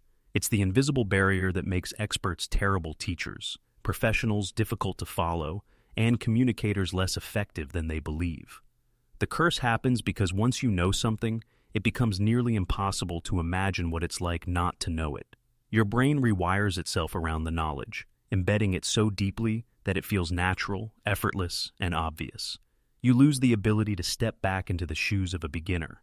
What was once confusing for you now feels automatic. So when you try to explain it, you skip steps, assume understanding, and speak a language that only makes sense to someone already at your level. A classic experiment by Elizabeth Newton in 1980 demonstrated this beautifully. Participants were divided into two groups, tappers and listeners. Tappers were asked to tap out the rhythm of well-known songs, like Happy Birthday, while listeners had to guess the tune. Before tapping, tappers predicted listeners would guess correctly about 50% of the time. In reality, the success rate was only 2.5%. Why? Because the tappers could hear the full melody in their heads, while the listeners only heard disconnected taps. The curse of knowledge blinded the tappers. They assumed their own perspective was shared, forgetting that others lacked the context. This bias creeps into every corner of life. Teachers often struggle to explain concepts to students, assuming prior knowledge the students don't have. Professionals overload presentations with jargon, believing the terms are self-explanatory. In relationships, one partner might expect the other to just know what they mean, forgetting that unspoken thoughts aren't visible. Even in parenting, adults forget what it feels like to be a child, creating unrealistic expectations. The curse of knowledge isolates experts and blinds communicators to the gap between themselves and others. Technology magnifies this curse. Think about computer programmers explaining code, doctors describing medical conditions, or financial advisors discussing investments. They use words so familiar to them that they forget how alien they sound to outsiders. The more knowledge someone has, the harder it is for them to simplify. What feels like clarity to them feels like noise to others. And ironically, the smarter and more skilled someone is, the more likely they are to fall victim to this curse. The consequences can be serious. Miscommunication in medicine can cause patients to misunderstand treatments. Poor explanations in classrooms can cause students to fail. In business, leaders who cannot bridge the gap between expert knowledge and team understanding can sabotage projects. Even in daily life, the curse of knowledge breeds frustration, distance, and conflict. The knowledge itself is not the problem. It's the inability to remember what it feels like not to have it. So how do you break this curse? The first step is humility. Acknowledge that what is obvious to you is not obvious to others. Second, practice empathy. Imagine what it feels like to approach the topic as a beginner. Ask yourself, if I knew nothing about this, where would I struggle? What words would confuse me? Third, test your explanations. Don't assume clarity. Watch how others respond. If their eyes glaze over, adjust. Simplify. Use analogies, stories, and step-by-step examples to bridge the gap. The mark of true mastery isn't how well you know something, it's how well you can teach it. The curse of knowledge also teaches a broader life lesson. Never assume that others see the world the way you do. Just because something is clear to you doesn't mean it's clear to them. Just because you've lived an experience doesn't mean others can instantly understand it. Communication requires patience, empathy, and the ability to meet people where they are, not where you are. Ultimately, the curse of knowledge is a reminder that wisdom is not just about what you know, it's about how you share it. Knowledge locked inside your head serves only you. Knowledge translated into clarity, simplicity, and understanding serves the world. And breaking the curse means remembering what it feels like to be a beginner, so you can guide others on the path you've already walked. Choice overload. Imagine walking into a supermarket to buy jam. You find yourself in front of a shelf packed with 30 different flavors: strawberry, raspberry, blueberry, peach, mango, apricot, mixed berry, and more. At first, the variety excites you. It feels like freedom. But as you stare at the endless options, something shifts. You hesitate, second-guess yourself, and begin to feel overwhelmed. After several minutes of scanning labels, you either grab one in frustration or walk away with nothing at all. This is the choice overload effect, also known as the paradox of choice. It's the strange reality that more options don't always bring more happiness. In fact, they often create stress, indecision, and regret. The logic seems simple. More choices should equal more satisfaction. After all, freedom is about having options, right? But psychologists Sheena Iyengar and Mark Lepper tested this idea in a now-famous study. They set up a display table in a grocery store offering samples of jams. Sometimes the table featured 6 varieties, other times it featured 24. While the larger display attracted more attention, customers were 10 times more likely to actually make a purchase when only 6 options were available. Too many choices paralyzed them. This experiment revealed a profound truth. More options can reduce action instead of encouraging it. Choice overload happens because our brains have limits. Every decision, big or small, requires mental energy. When options multiply, our cognitive load increases. We compare, analyze, and overthink, fearing that the choice we make might not be the best. Psychologists call this analysis paralysis, when too much information freezes us into inaction. And even when we do make a choice, we often feel less satisfied, haunted by the thought of all the alternatives we didn't pick. Think about how this shows up in daily life. Online shopping floods you with endless products and reviews. Streaming platforms bombard you with thousands of movies and shows. Yet how often do you end up scrolling for 30 minutes and watching nothing? Dating apps offer an endless pool of people, but the sheer number of choices often prevents people from committing, because they're always wondering if someone better is just one swipe away. In each case, freedom turns into frustration, and abundance turns into dissatisfaction. Choice overload also feeds regret. When you choose from a small pool, you accept that you probably made the best decision possible. But when you choose from hundreds of options, you feel the weight of missed opportunities. What if I picked the wrong one? What if there was something better? This regret can overshadow the joy of the choice itself. You don't just question what you got, you suffer from what psychologists call opportunity cost, the imagined value of what you left behind. Marketers and businesses understand this paradox and use it strategically. Too many options can scare customers away, so successful companies often simplify decisions.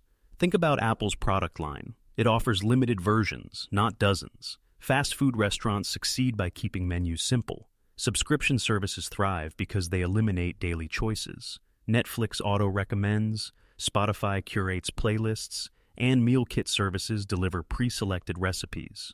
By reducing choice, they increase satisfaction. But choice overload isn't just about shopping or entertainment. It's about life.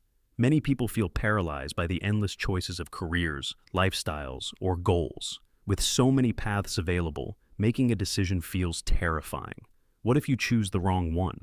This leads to procrastination, self-doubt, and constant comparison. People spend more time thinking about what they could do than committing to what they will do. Freedom without direction becomes a burden. So how do you overcome choice overload? The key is to impose limits on yourself. Instead of chasing every option, narrow your choices to a smaller, manageable set. Prioritize what matters most to you and ignore the noise. Remember that perfection doesn't exist, no choice is flawless, and every decision comes with trade-offs. Once you accept that, you can focus on making the best choice with the information you have, instead of chasing an illusion of the perfect one. The paradox is clear. Happiness doesn't come from endless options. It comes from clarity, focus, and commitment. When you choose fewer paths, you invest deeper into them, creating meaning rather than chasing endless possibilities.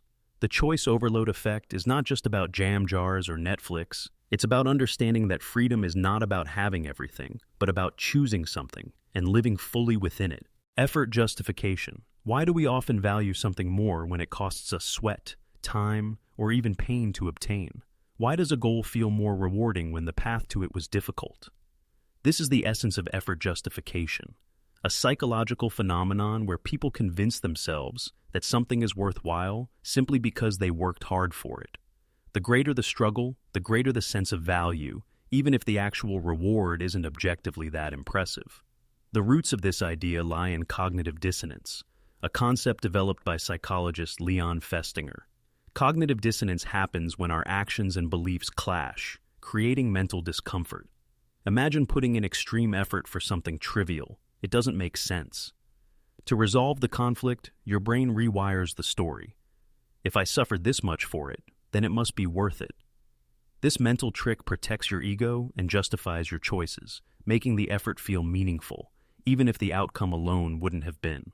One of the most famous studies on this was conducted by Aronson and Mills in the 1950s.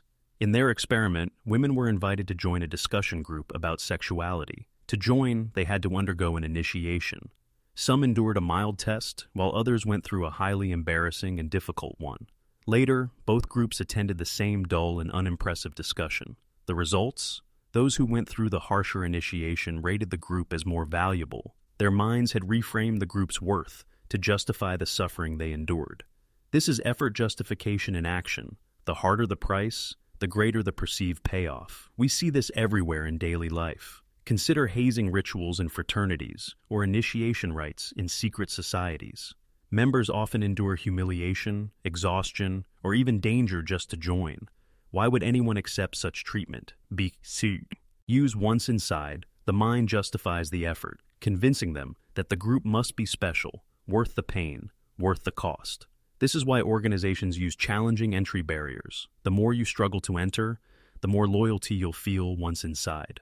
Think also about expensive degrees, grueling careers, or tough personal projects. People who endure years of stress, debt, and sacrifice often defend their choices passionately, even if the final reward isn't life-changing. It was worth it, they'll say, not because of the reward itself, but because admitting otherwise would mean confessing the suffering was pointless. Effort binds us emotionally to outcomes, even mediocre ones. Marketers exploit this bias too. Some brands make their products deliberately difficult to obtain, limited editions, waiting lists, or exclusive clubs. When you finally get it, the effort and anticipation make it feel more valuable. The same is true with high-cost purchases. People often convince themselves an expensive product is superior simply because they paid more for it, justifying the effort of saving or spending. But effort justification isn't always a trap. It can also work to your advantage. Consider fitness journeys, artistic pursuits, or personal growth challenges. The difficulty itself adds meaning. If achieving health or mastery were effortless, the victory would feel hollow. It's precisely because of the sweat, struggle, and setbacks that the reward feels profound. The journey itself transforms the destination into something priceless. Still, awareness is key. Effort justification can keep people stuck in toxic relationships, draining jobs, or failing projects. They convince themselves it must be worth it because they've invested so much time, energy, or love already. But sometimes, the bravest choice is to admit the truth. Not every effort deserves justification. Not every struggle leads to value. Walking away doesn't erase the work you put in. It means refusing to let the sunk cost trap you in misery. Ultimately, effort justification shows us a paradox of human psychology. We don't just value outcomes. We value the struggle that precedes them. Pain, sacrifice, and effort color our perception, sometimes distorting it, sometimes enriching it. The key is knowing when the struggle has given meaning and when it has simply blinded us. True wisdom lies in embracing the lessons of effort, while also having the courage to ask, was it really worth it? Or am I just telling myself it was? Belief perseverance. Why do people cling to beliefs even when they've been proven wrong? Why do facts often bounce off, leaving someone's worldview untouched, as if truth itself can't break through? This stubborn psychological phenomenon is called belief perseverance.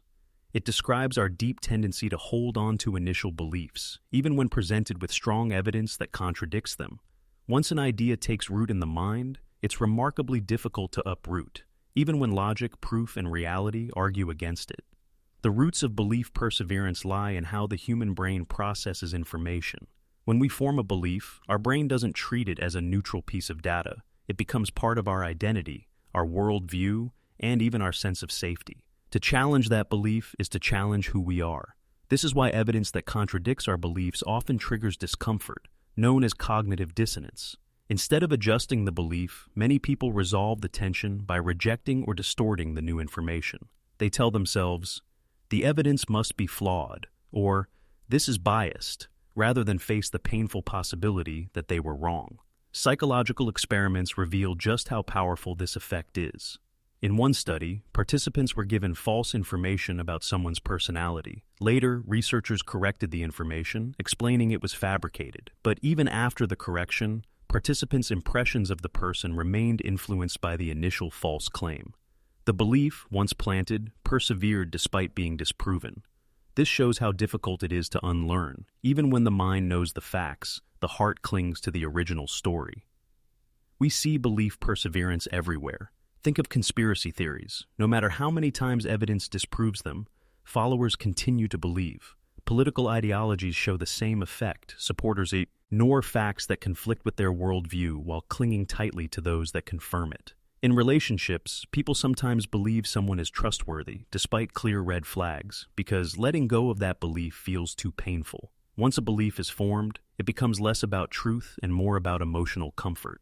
This bias is made worse by modern technology. Social media algorithms feed us information that aligns with what we already believe, reinforcing our worldview while shielding us from contradictions. When we do encounter opposing evidence, our instinct is to double down rather than reconsider. This creates echo chambers, worlds where belief perseverance flourishes and truth becomes secondary to loyalty, identity, or community. But why is it so hard to let go of false beliefs? Because beliefs don't just shape how we see the world, they shape how we see ourselves. If you've believed something for years, admitting it was wrong can feel like admitting you were wrong, and that can feel like a threat to your pride, your identity, and even your relationships. To avoid that pain, the brain builds defenses. It rationalizes, cherry picks, or outright denies reality, all to protect the fragile comfort of holding on. The consequences can be dangerous. Belief perseverance can keep societies trapped in prejudice, superstition, and misinformation. It can divide families, fuel conflicts, and blind individuals to opportunities for growth. When people refuse to update their beliefs, they close the door to truth, progress, and understanding. In extreme cases, entire groups can base their actions on falsehoods, leading to destruction, both personal and collective. So, how do we break free from belief perseverance? The key is humility, the willingness to admit we don't always know, and that sometimes we were wrong.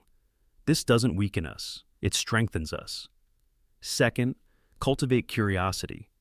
Instead of defending beliefs automatically, ask, what if I'm wrong? What evidence would change my mind? This shifts the mind from defense to discovery. Third, expose yourself to diverse perspectives. Challenge your own worldview intentionally. Even if you don't change your mind, you'll gain a deeper understanding of why others think differently. On the flip side, understanding belief perseverance can make you a better communicator. If you want to influence others, simply throwing facts at them rarely works. Instead, build trust, speak to their values, and guide them gently toward reflection. People rarely abandon beliefs when attacked, but they may reconsider when they feel safe, respected, and empowered to think for themselves. Ultimately, belief perseverance reminds us that truth is not just a matter of evidence, it's a matter of courage. The courage to question ourselves, to confront discomfort, and to let go of stories that no longer serve us. Beliefs are powerful, but they should serve reality, not distort it. And when you learn to release false beliefs, you don't just find truth, you find freedom. Reverse psychology. Have you ever noticed that when someone tells you not to do something, you suddenly feel an even stronger urge to do it? Or when someone insists you should do something, your instinct is to resist? This paradoxical phenomenon is known as reverse psychology. It works by suggesting the opposite of what you actually want someone to do, triggering their natural desire for independence and control. Instead of pushing directly, you pull indirectly, and in the process, you make the other person believe the decision was theirs all along. At its core, reverse psychology exploits a principle called reactance. Humans have a deep need for freedom of choice. When someone tries to control us or limit our options, we instinctively push back to reassert independence. Reverse psychology flips this instinct into a tool of influence. By deliberately presenting an unwanted choice, you provoke resistance that drives the person toward the outcome you secretly prefer. It's persuasion through rebellion.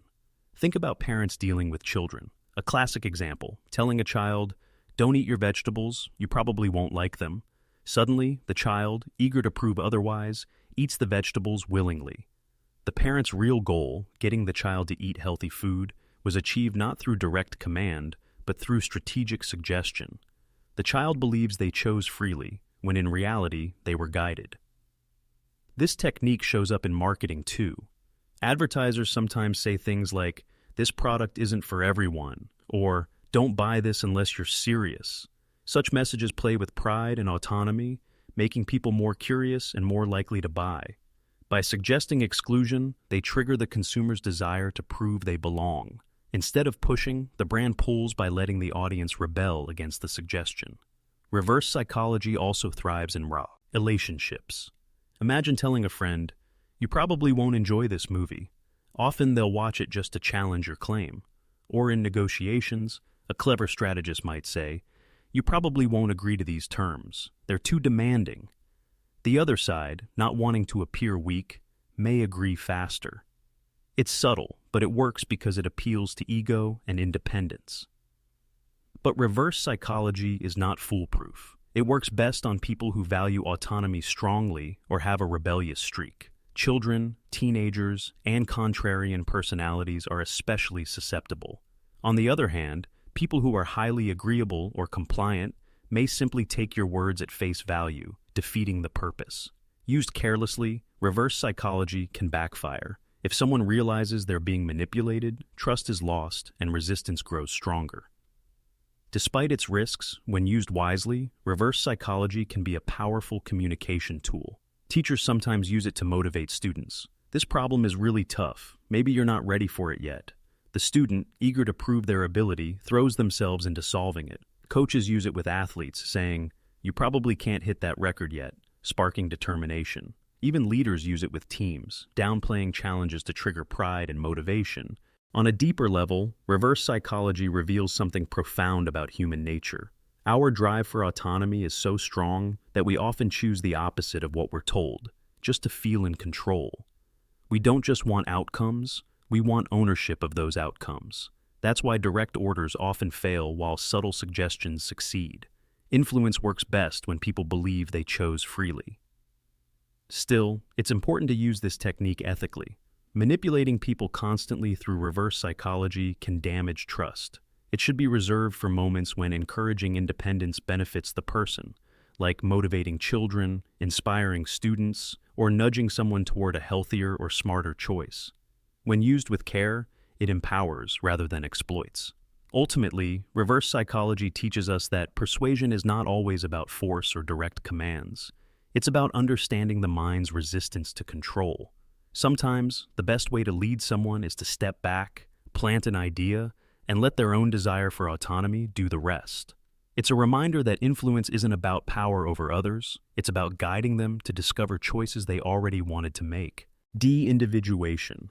Have you ever noticed how people sometimes behave in ways they never would alone when they are part of a large crowd? The quiet, polite individual suddenly shouts in anger during a protest. The usually calm sports fan becomes violent in the middle of a stadium riot. Or the online user, who in person is shy and reserved, suddenly turns into a ruthless bully behind the safety of anonymity. This powerful psychological phenomenon is called de-individuation. It occurs when people lose their sense of an individual identity in a group or anonymous setting, leading to impulsive, uninhibited, and sometimes destructive behavior. At its core, de-individuation is about dissolving the boundaries of the self. Normally, our actions are shaped by self-awareness, conscience, and concern about how others perceive us. But in large groups, or when hidden by masks or screens, these restraints weaken.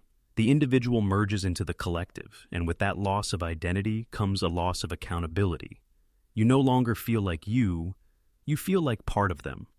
And once the I disappears, behaviors emerge that the individual might never consider alone. This phenomenon was studied in the famous Stanford prison experiment led by Philip Zimbardo. College students randomly assigned as guards began to mistreat fellow students assigned as prisoners. What shocked observers was not just the cruelty, but how quickly ordinary students embraced roles they had never lived before. Wearing uniforms and sunglasses that concealed their eyes, the guards lost individuality. They became faceless enforcers. De-individuation had stripped away empathy and self-restraint, allowing darker impulses to rise unchecked. We see de-individuation in many aspects of life. Crowds can amplify emotion, turning peaceful gatherings into violent mobs. Sports fans, fueled by anonymity in the stands, sometimes vandalize and riot. Online platforms, where people hide behind usernames, have unleashed waves of cyberbullying and hate speech that most would never dare to voice in person. Even road rage can be linked to de-individuation. Protected by the isolation of a vehicle, drivers feel detached from social norms and act more aggressively. But de-individuation isn't always negative. It can also fuel unity, courage, and positive transformation. Think about concerts where thousands of voices sing in harmony, or social movements where crowds come together to demand justice. In those moments, individuality dissolves into a collective identity, not for destruction, but for empowerment. People feel stronger, braver, and more willing to take action for a cause. The same force that fuels chaos can also fuel solidarity. The danger lies in how easily de-individuation can suppress personal morality. When responsibility is spread across a crowd, accountability disappears. Psychologists call this diffusion of responsibility. Each person thinks, it's not me, it's us. And when us takes over, the rules of behavior shift. The person no longer acts as themselves. They act as a faceless member of a collective. That's why riots escalate, why mobs commit violence, and why cruelty can flourish in groups where no single individual feels fully responsible. So, how do we guard against the darker side of de-individuation? Awareness is the first step. Recognize that in groups, you are vulnerable to pressures that can make you act against your values. Second, anchor yourself in self-awareness. Ask, would I do this if I were alone? Would I be proud if my name were attached to this action? Third, resist anonymity when possible. Standing in the light of accountability keeps the moral compass steady. Leaders, too, have a responsibility to create environments where crowds are guided toward positive expression rather than chaos. At the same time, we can harness the positive potential of de-individuation. Collective identity can fuel courage and connection. It can help individuals overcome fear, take risks for justice, or feel a sense of belonging larger than themselves. The key is direction. When individuality is submerged in a group, the outcome depends on the group's purpose. A crowd with destructive intent creates destruction. A crowd with noble intent creates progress. Ultimately, de-individuation teaches us that identity is not as fixed as we think. Under the right conditions, we can lose ourselves, sometimes for better, sometimes for worse. The challenge is to remain conscious, even in the collective, and to use the power of groups not to erase our values but to amplify them. Because when the individual disappears, the group decides what emerges, and that decision can shape history itself. Social proof. Why do people glance at others before making a decision? Why do we check reviews before buying a product, or feel safer when we see a crowded restaurant compared to an empty one? This deeply human behavior is explained by social proof. It's the psychological tendency to assume that if many people are doing something, it must be the correct, safe, or best choice. In uncertain situations, we often copy others, not because we know they're right, but because we believe the group must know something we don't. Social proof is rooted in survival. For most of human history, following the group was safer than going alone. If your tribe ran from a rustling bush, you didn't stop to investigate, you ran too. Copying others increased your odds of survival, even if the group was wrong occasionally. That instinct lives on in modern life, but now it drives our decisions in restaurants, stores, workplaces, and even online. When uncertain, we lean on the wisdom, or at times the folly, of the crowd. Marketers know the power of social proof and use it relentlessly. Online stores highlight 5-star reviews, testimonials, and bestseller tags because they know people trust what others have already trusted. Streaming platforms push trending shows, not necessarily because they're the best, but because once people see a crowd watching, they want to join in. The more popular something appears, the more its popularity snowballs. This is why influencers thrive. Their lifestyle becomes proof that others want to imitate. But social proof doesn't only drive buying decisions, it shapes behavior. Think about tipping jars in cafes. Often a few dollar bills are placed inside at the start of the day, not by customers, but by employees. Why? Because once people see that others have tipped, they're more likely to tip too.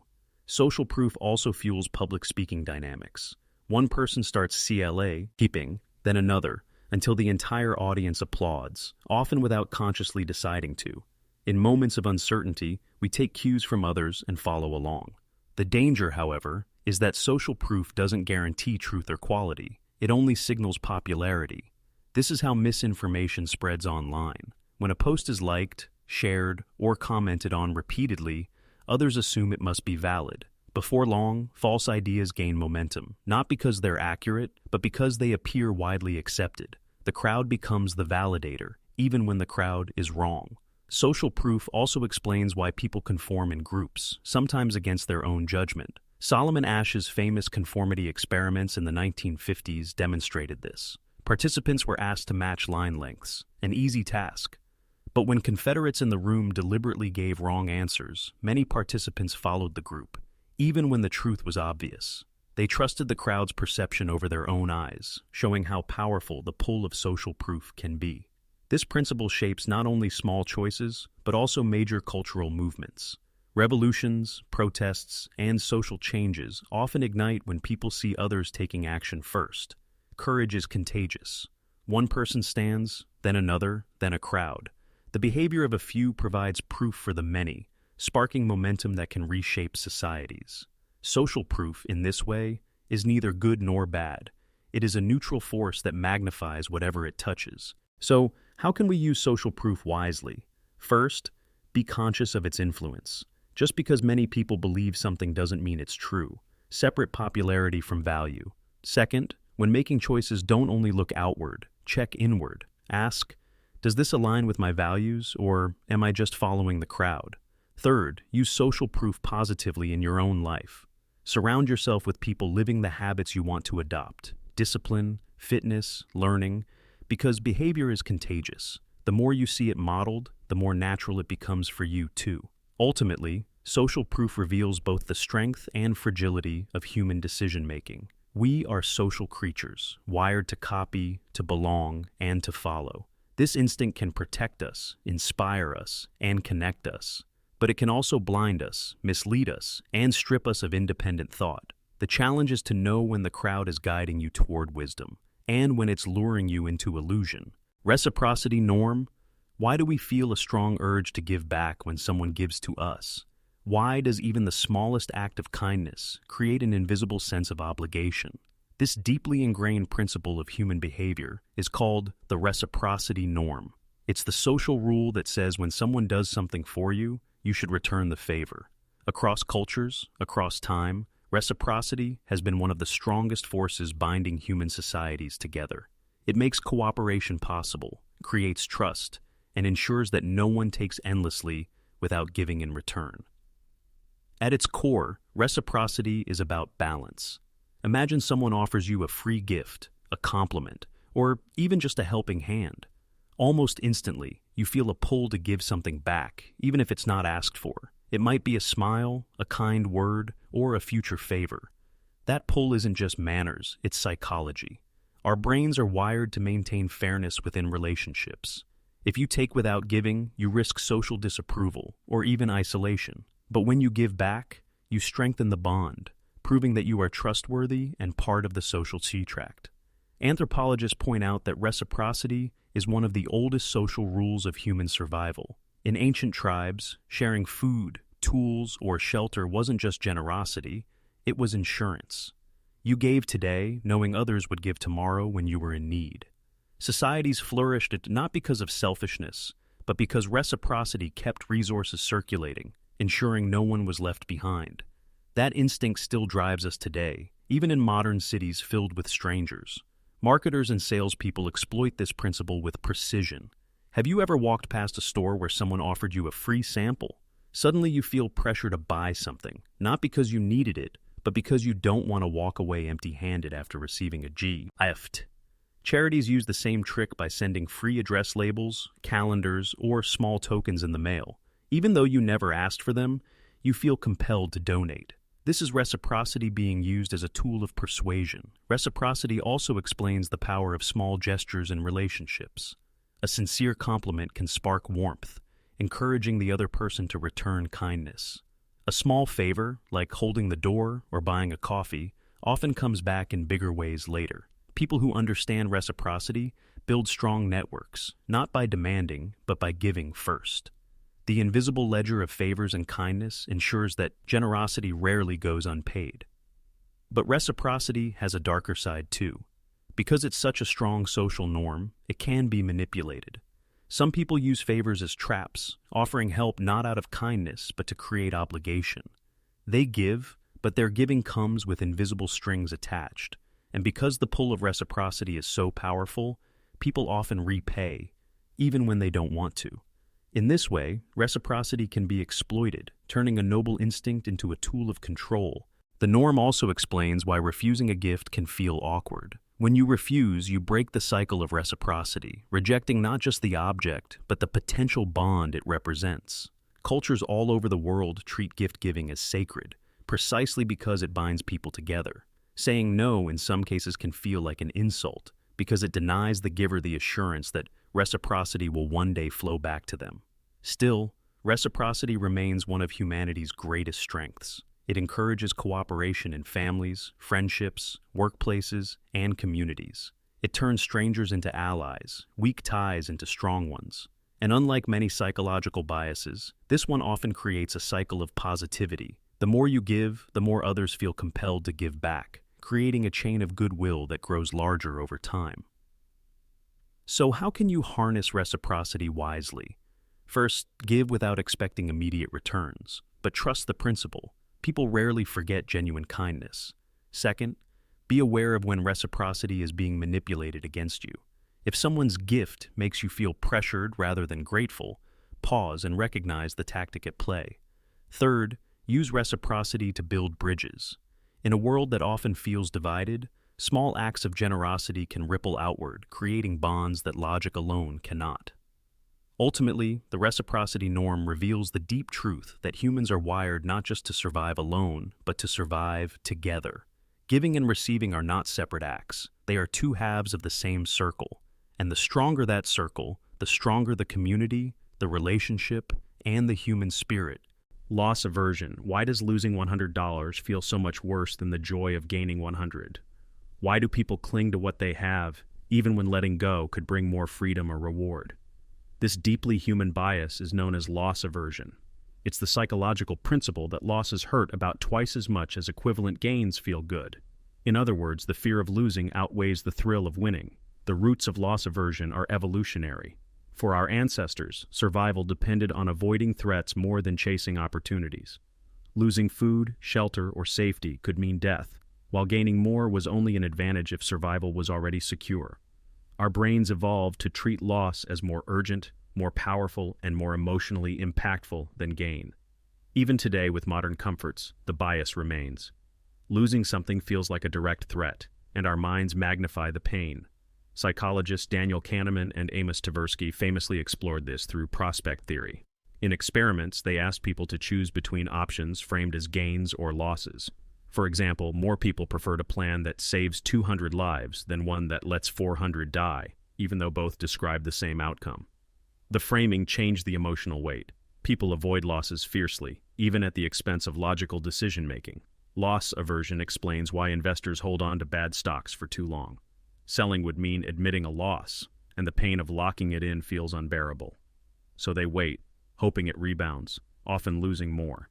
It explains why gamblers chase losses, because the thought of walking away with less than they started is unbearable, even when the rational choice is to stop. It even explains why people hoard unused items. The idea of wasting what they paid feels worse than the benefit of clearing space. In relationships, loss aversion can trap people in toxic dynamic. Ultimately, loss aversion teaches us a sobering truth. Humans are not wired for happiness. We are wired for survival. Our instincts prioritize avoiding pain over chasing joy. But survival and living are not the same thing. To live fully, we must sometimes lean into the risk of loss, knowing that growth, freedom, and fulfillment often lie on the other side. The question isn't, what will I lose? The real question is, what will it cost me if I never take the chance to find out what I could gain? Framing effect. Why does the way something is presented change how we feel about it, even when the facts remain exactly the same? Why do people respond differently to the statement, this surgery has a 90% survival rate versus this surgery has a 10% chance of death, even though both mean the same thing? This is the power of the framing effect. It's the psychological bias where our decisions and judgments are influenced more by how information is framed than by the information itself. The framing effect works because human beings don't process information purely through logic. We process it through emotion. Words, tone, and context create emotional weight that alters how we interpret the facts.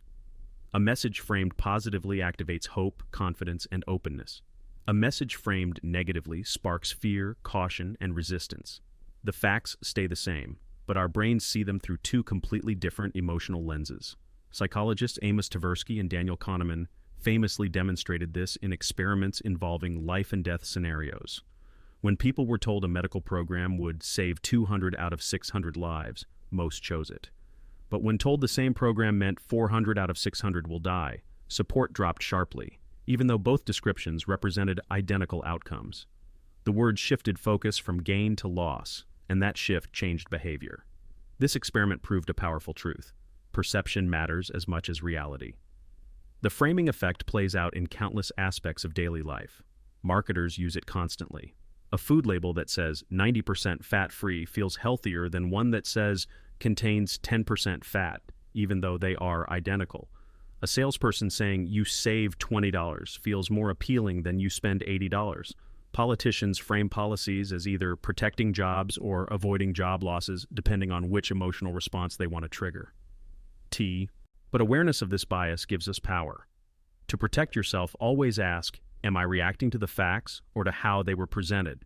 Strip away the frame and focus on the numbers, the logic, and the evidence. When someone tells you 9 out of 10 people succeed, remember that it also means 1 out of 10 fail. When you hear limited time offer, ask whether the deal is truly valuable or if urgency is just framing your emotions. The framing effect can also be used positively. If you want to inspire others, frame situations in terms of progress, possibility, and potential. Teachers who highlight what students have accomplished fuel motivation better than those who emphasize what's missing. Coaches who frame challenges as opportunities build resilience instead of fear. Even in self-talk, framing matters. Saying, I'm learning instead of I keep failing, changes how you see yourself, even if both describe the same struggle. Ultimately, the framing effect reveals that reality isn't just about facts, it's about interpretation. The lens shapes the view. And while frames can mislead, they can also empower. The challenge is to recognize when you're being manipulated by framing and to consciously reframe your own perspective in ways that serve growth, clarity, and truth. Because once you master framing, you no longer react blindly to how reality is presented. You choose how to see it for yourself. Scarcity Principle. Why do we suddenly want something more when we're told it's rare, almost gone, or available for a limited time only? Why does the phrase "only 3 left in stock" make our hearts race, even if we weren't that interested before? This powerful psychological force is called the Scarcity Principle. It's the tendency for people to assign greater value to things that are rare, limited, or hard to obtain. Scarcity doesn't just influence what we buy, it influences what we desire, how we behave, and even how we define worth. At its root, the scarcity principle comes from survival instincts. In the natural world, rare resources meant survival advantages. If food, water, or shelter were limited, securing them became urgent. Our ancestors who paid attention to scarcity survived, while those who ignored it risked death. That wiring still drives us today, even when the scarcity is artificial. The brain perceives rarity as value, regardless of whether the item itself is useful. Marketers use this principle relentlessly. Limited edition, only today, exclusive access. These phrases are designed to trigger scarcity in your mind. Flash sales, countdown timers, and last chance offers make people buy products they don't even need, just because the idea of missing out feels unbearable. This is where scarcity overlaps with another bias, fear of missing out, FOMO. We don't just want the thing, we fear the pain of losing the opportunity to have it. Scarcity also explains why empty restaurants are ignored while packed ones attract crowds. People assume if everyone's eating there, it must be good. Limited spots, limited items, and limited opportunities fuel urgency. Even in relationships, scarcity shapes attraction. Someone who is too available often seems less desirable, while someone who is selective or elusive appears more valuable. This doesn't mean the person is. Consider how social media platforms weaponize scarcity. Stories and posts that disappear in 24 hours make people check obsessively, afraid to miss something fleeting. Events labeled invite only make others crave inclusion, even if the event itself isn't extraordinary. Scarcity hijacks rationality, convincing us that availability equals value. So how do we resist being trapped by scarcity? First, pause when scarcity is invoked. Ask yourself, do I want this because it's valuable or because it's disappearing? Second, recognize artificial scarcity. Limited editions and deadlines are often manufactured to manipulate urgency. Third, practice abundance thinking. Remind yourself that opportunities in life are rarely as scarce as they seem. Another chance, another product, another path will always exist. At the same time, scarcity can be embraced positively when it reflects reality. Life itself is scarce. Time is finite. Each day, each relationship, each chance is temporary. When viewed through this lens, scarcity isn't manipulation. It's motivation to value what truly matters. Instead of chasing artificial scarcity, embrace the natural scarcity of time and energy. Use it as fuel to live fully, to love deeply, and to prioritize what lasts. Ultimately, the scarcity principle reveals a truth about human desire. We don't just want what's good, we want what's rare. Scarcity makes things glow brighter in our minds, whether they deserve it or not. The challenge is to distinguish between real scarcity, which gives life meaning, and false scarcity, which steals our clarity. Because when you master that distinction, you stop being controlled by what's disappearing and start valuing what truly matters. Pygmalion Effect. What if I told you that the expectations others place on you could shape your performance, your growth, and even your destiny? That the way people see you can silently influence who you become? This is the power of the Pygmalion Effect, also known as the self-fulfilling prophecy of expectation. It suggests that when others expect you to succeed, you are more likely to rise to the occasion. And when they expect you to fail, you are more likely to stumble. Expectations, whether high or low, become invisible forces guiding your actions. The name comes from the Greek myth of Pygmalion, a sculptor who carved a statue so beautiful that he fell in love with it. His belief in the statue's perfection was so strong that the gods brought it to life. In psychology, the story represents how belief and expectation can breathe life into potential. When someone believes in you, their expectations act like fuel, shaping your confidence, behavior, and eventual results. Psychologists Robert Rosenthal and Lenore Jacobson demonstrated this effect in a groundbreaking study in the 1960s. Teachers were told that certain students in their classroom had been identified as intellectual bloomers who would show significant growth in the coming year. In reality, the students were chosen at random. Yet, by the end of the year, those very students outperformed their peers. Why? Because the teachers unconsciously treated them differently, offering more encouragement, more patience, and more belief. The students, in turn, absorbed those expectations and lived up to them. This effect doesn't only happen in classrooms, it's everywhere. In workplaces, bosses who expect excellence from employees often see better performance, while those who expect incompetence create environments of low morale and poor results. In relationships, when partners expect the best from each other, they foster too. But the Pygmalion effect also works in reverse. This is sometimes called the golem effect. When authority figures, peers, or even society hold low expectations of someone, performance drops accordingly. Think of students underestimated because of their background, or employees overlooked because of bias. When little is expected, little is given. Less support, less encouragement, less opportunity, and the person begins to live down to those expectations. The lesson here is twofold. First, be conscious of the expectations you set for others. Your belief in someone could be the very thing that transforms their life. A teacher's encouragement might unlock a child's potential. A leader's trust might ignite an employee's creativity. A friend's faith might inspire courage during difficult times. Second, be vigilant about the expectations you accept from others. Don't allow the low expectations of those around you to define your potential. Recognize them as projections, not truths. The Pygmalion Effect also teaches us something profound about self-expectations. The beliefs we hold about ourselves can create self-fulfilling prophecies too.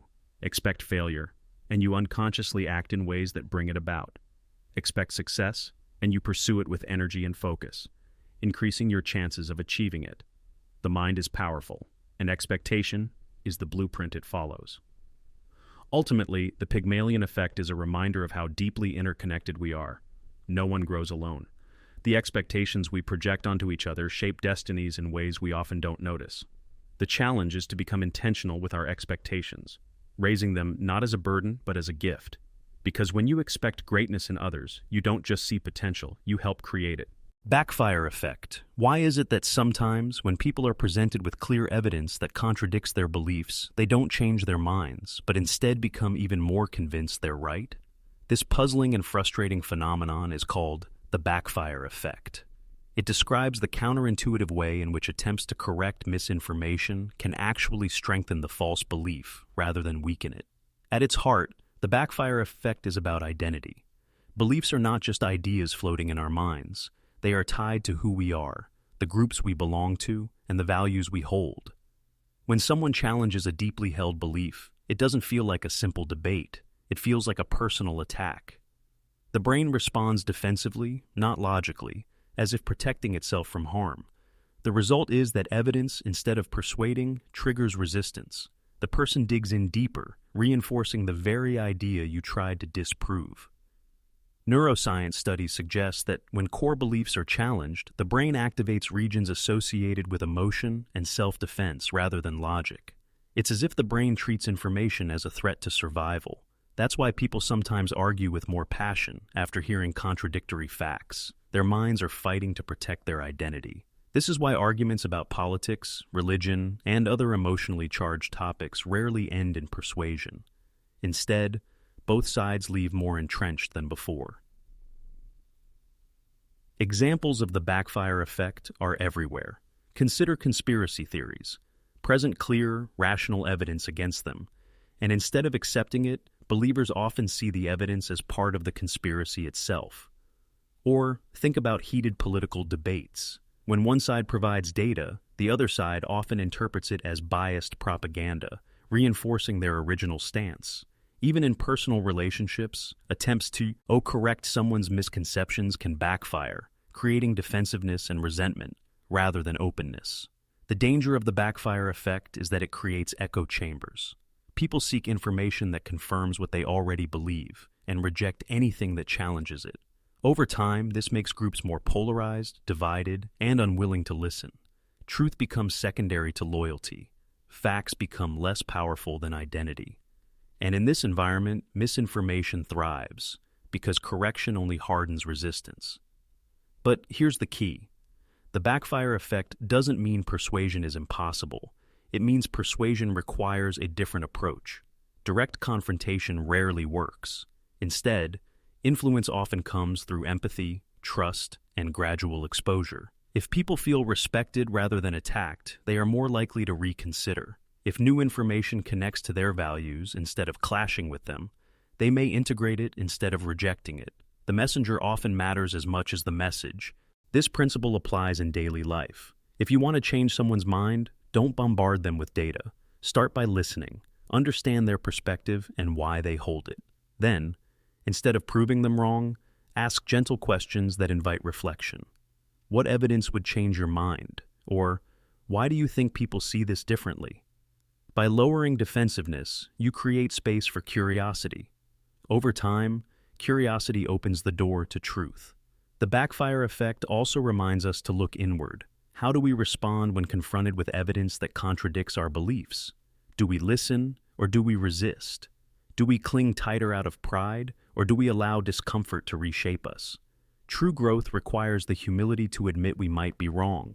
If we don't recognize our own resistance, we risk becoming trapped in the same mental prison we see in others. Ultimately, the Backfire Effect reveals how fragile yet powerful the human mind is. Logic alone cannot break through when identity is on the line. Change requires patience, respect, and trust. And the greatest lesson is this: if you want to help others see truth, don't attack their beliefs. Help them feel safe enough to question those beliefs themselves. Because when people stop feeling threatened, they finally start opening the door to change. Self-fulfilling prophecy. Have you ever noticed how your expectations about a situation can shape the outcome, sometimes in the very way you feared or hoped for? This is the essence of the self-fulfilling prophecy. It's a psychological phenomenon where belief influences behavior in such a way that the belief eventually becomes reality. What you expect often becomes what you experience, not because it was destined, but because your actions, consciously or unconsciously, made it so. The cycle begins with a belief or expectation. That belief shapes how you think, how you feel, and how you act. Your actions then influence how others respond to you, and those responses reinforce the original belief. In this way, expectation transforms into evidence. For example, if a student believes they are bad at math, they may study less, feel anxious during exams, and perform poorly. The poor performance then proves they were bad at math all along, even though the root cause was the belief itself. The prophecy fulfills itself. This phenomenon can be traced back to Robert Merton, the sociologist who first coined the term in the 20th century. He described how false beliefs can create real outcomes simply because people act as though those beliefs are true. For example, if investors believe a bank is about to fail, they rush to withdraw their money. The rush itself causes the bank to collapse, turning the false belief into a reality. Belief doesn't just describe the future, it shapes it. The self-fulfilling prophecy shows up everywhere in daily life. In relationships, if you expect someone to betray you, you may act distant, suspicious, and defensive. That behavior can push the other person away, creating the very betrayal you feared. In careers, if you expect to fail at opportunities, you might avoid risks or undersell yourself, ensuring you never succeed. Even in health, if someone believes they will never recover, they may neglect treatment or give up hope, worsening their condition. Beliefs become cages, or wings, depending on how they are formed. One of the most famous demonstrations of this phenomenon is the Rosenthal effect, a close cousin of the Pygmalion effect. When teachers were told that certain students were gifted, those students improved academically, not because of innate differences, but because the teacher's higher expectations influenced how they treated them. The belief of the teacher shaped the performance of the student. In life, what others expect of us can be just as powerful as what we expect of ourselves. But self-fulfilling prophecies don't only trap us in negative cycles, they can also uplift us into positive ones. If you believe in your ability to succeed, you prepare more, act with confidence, and attract opportunities.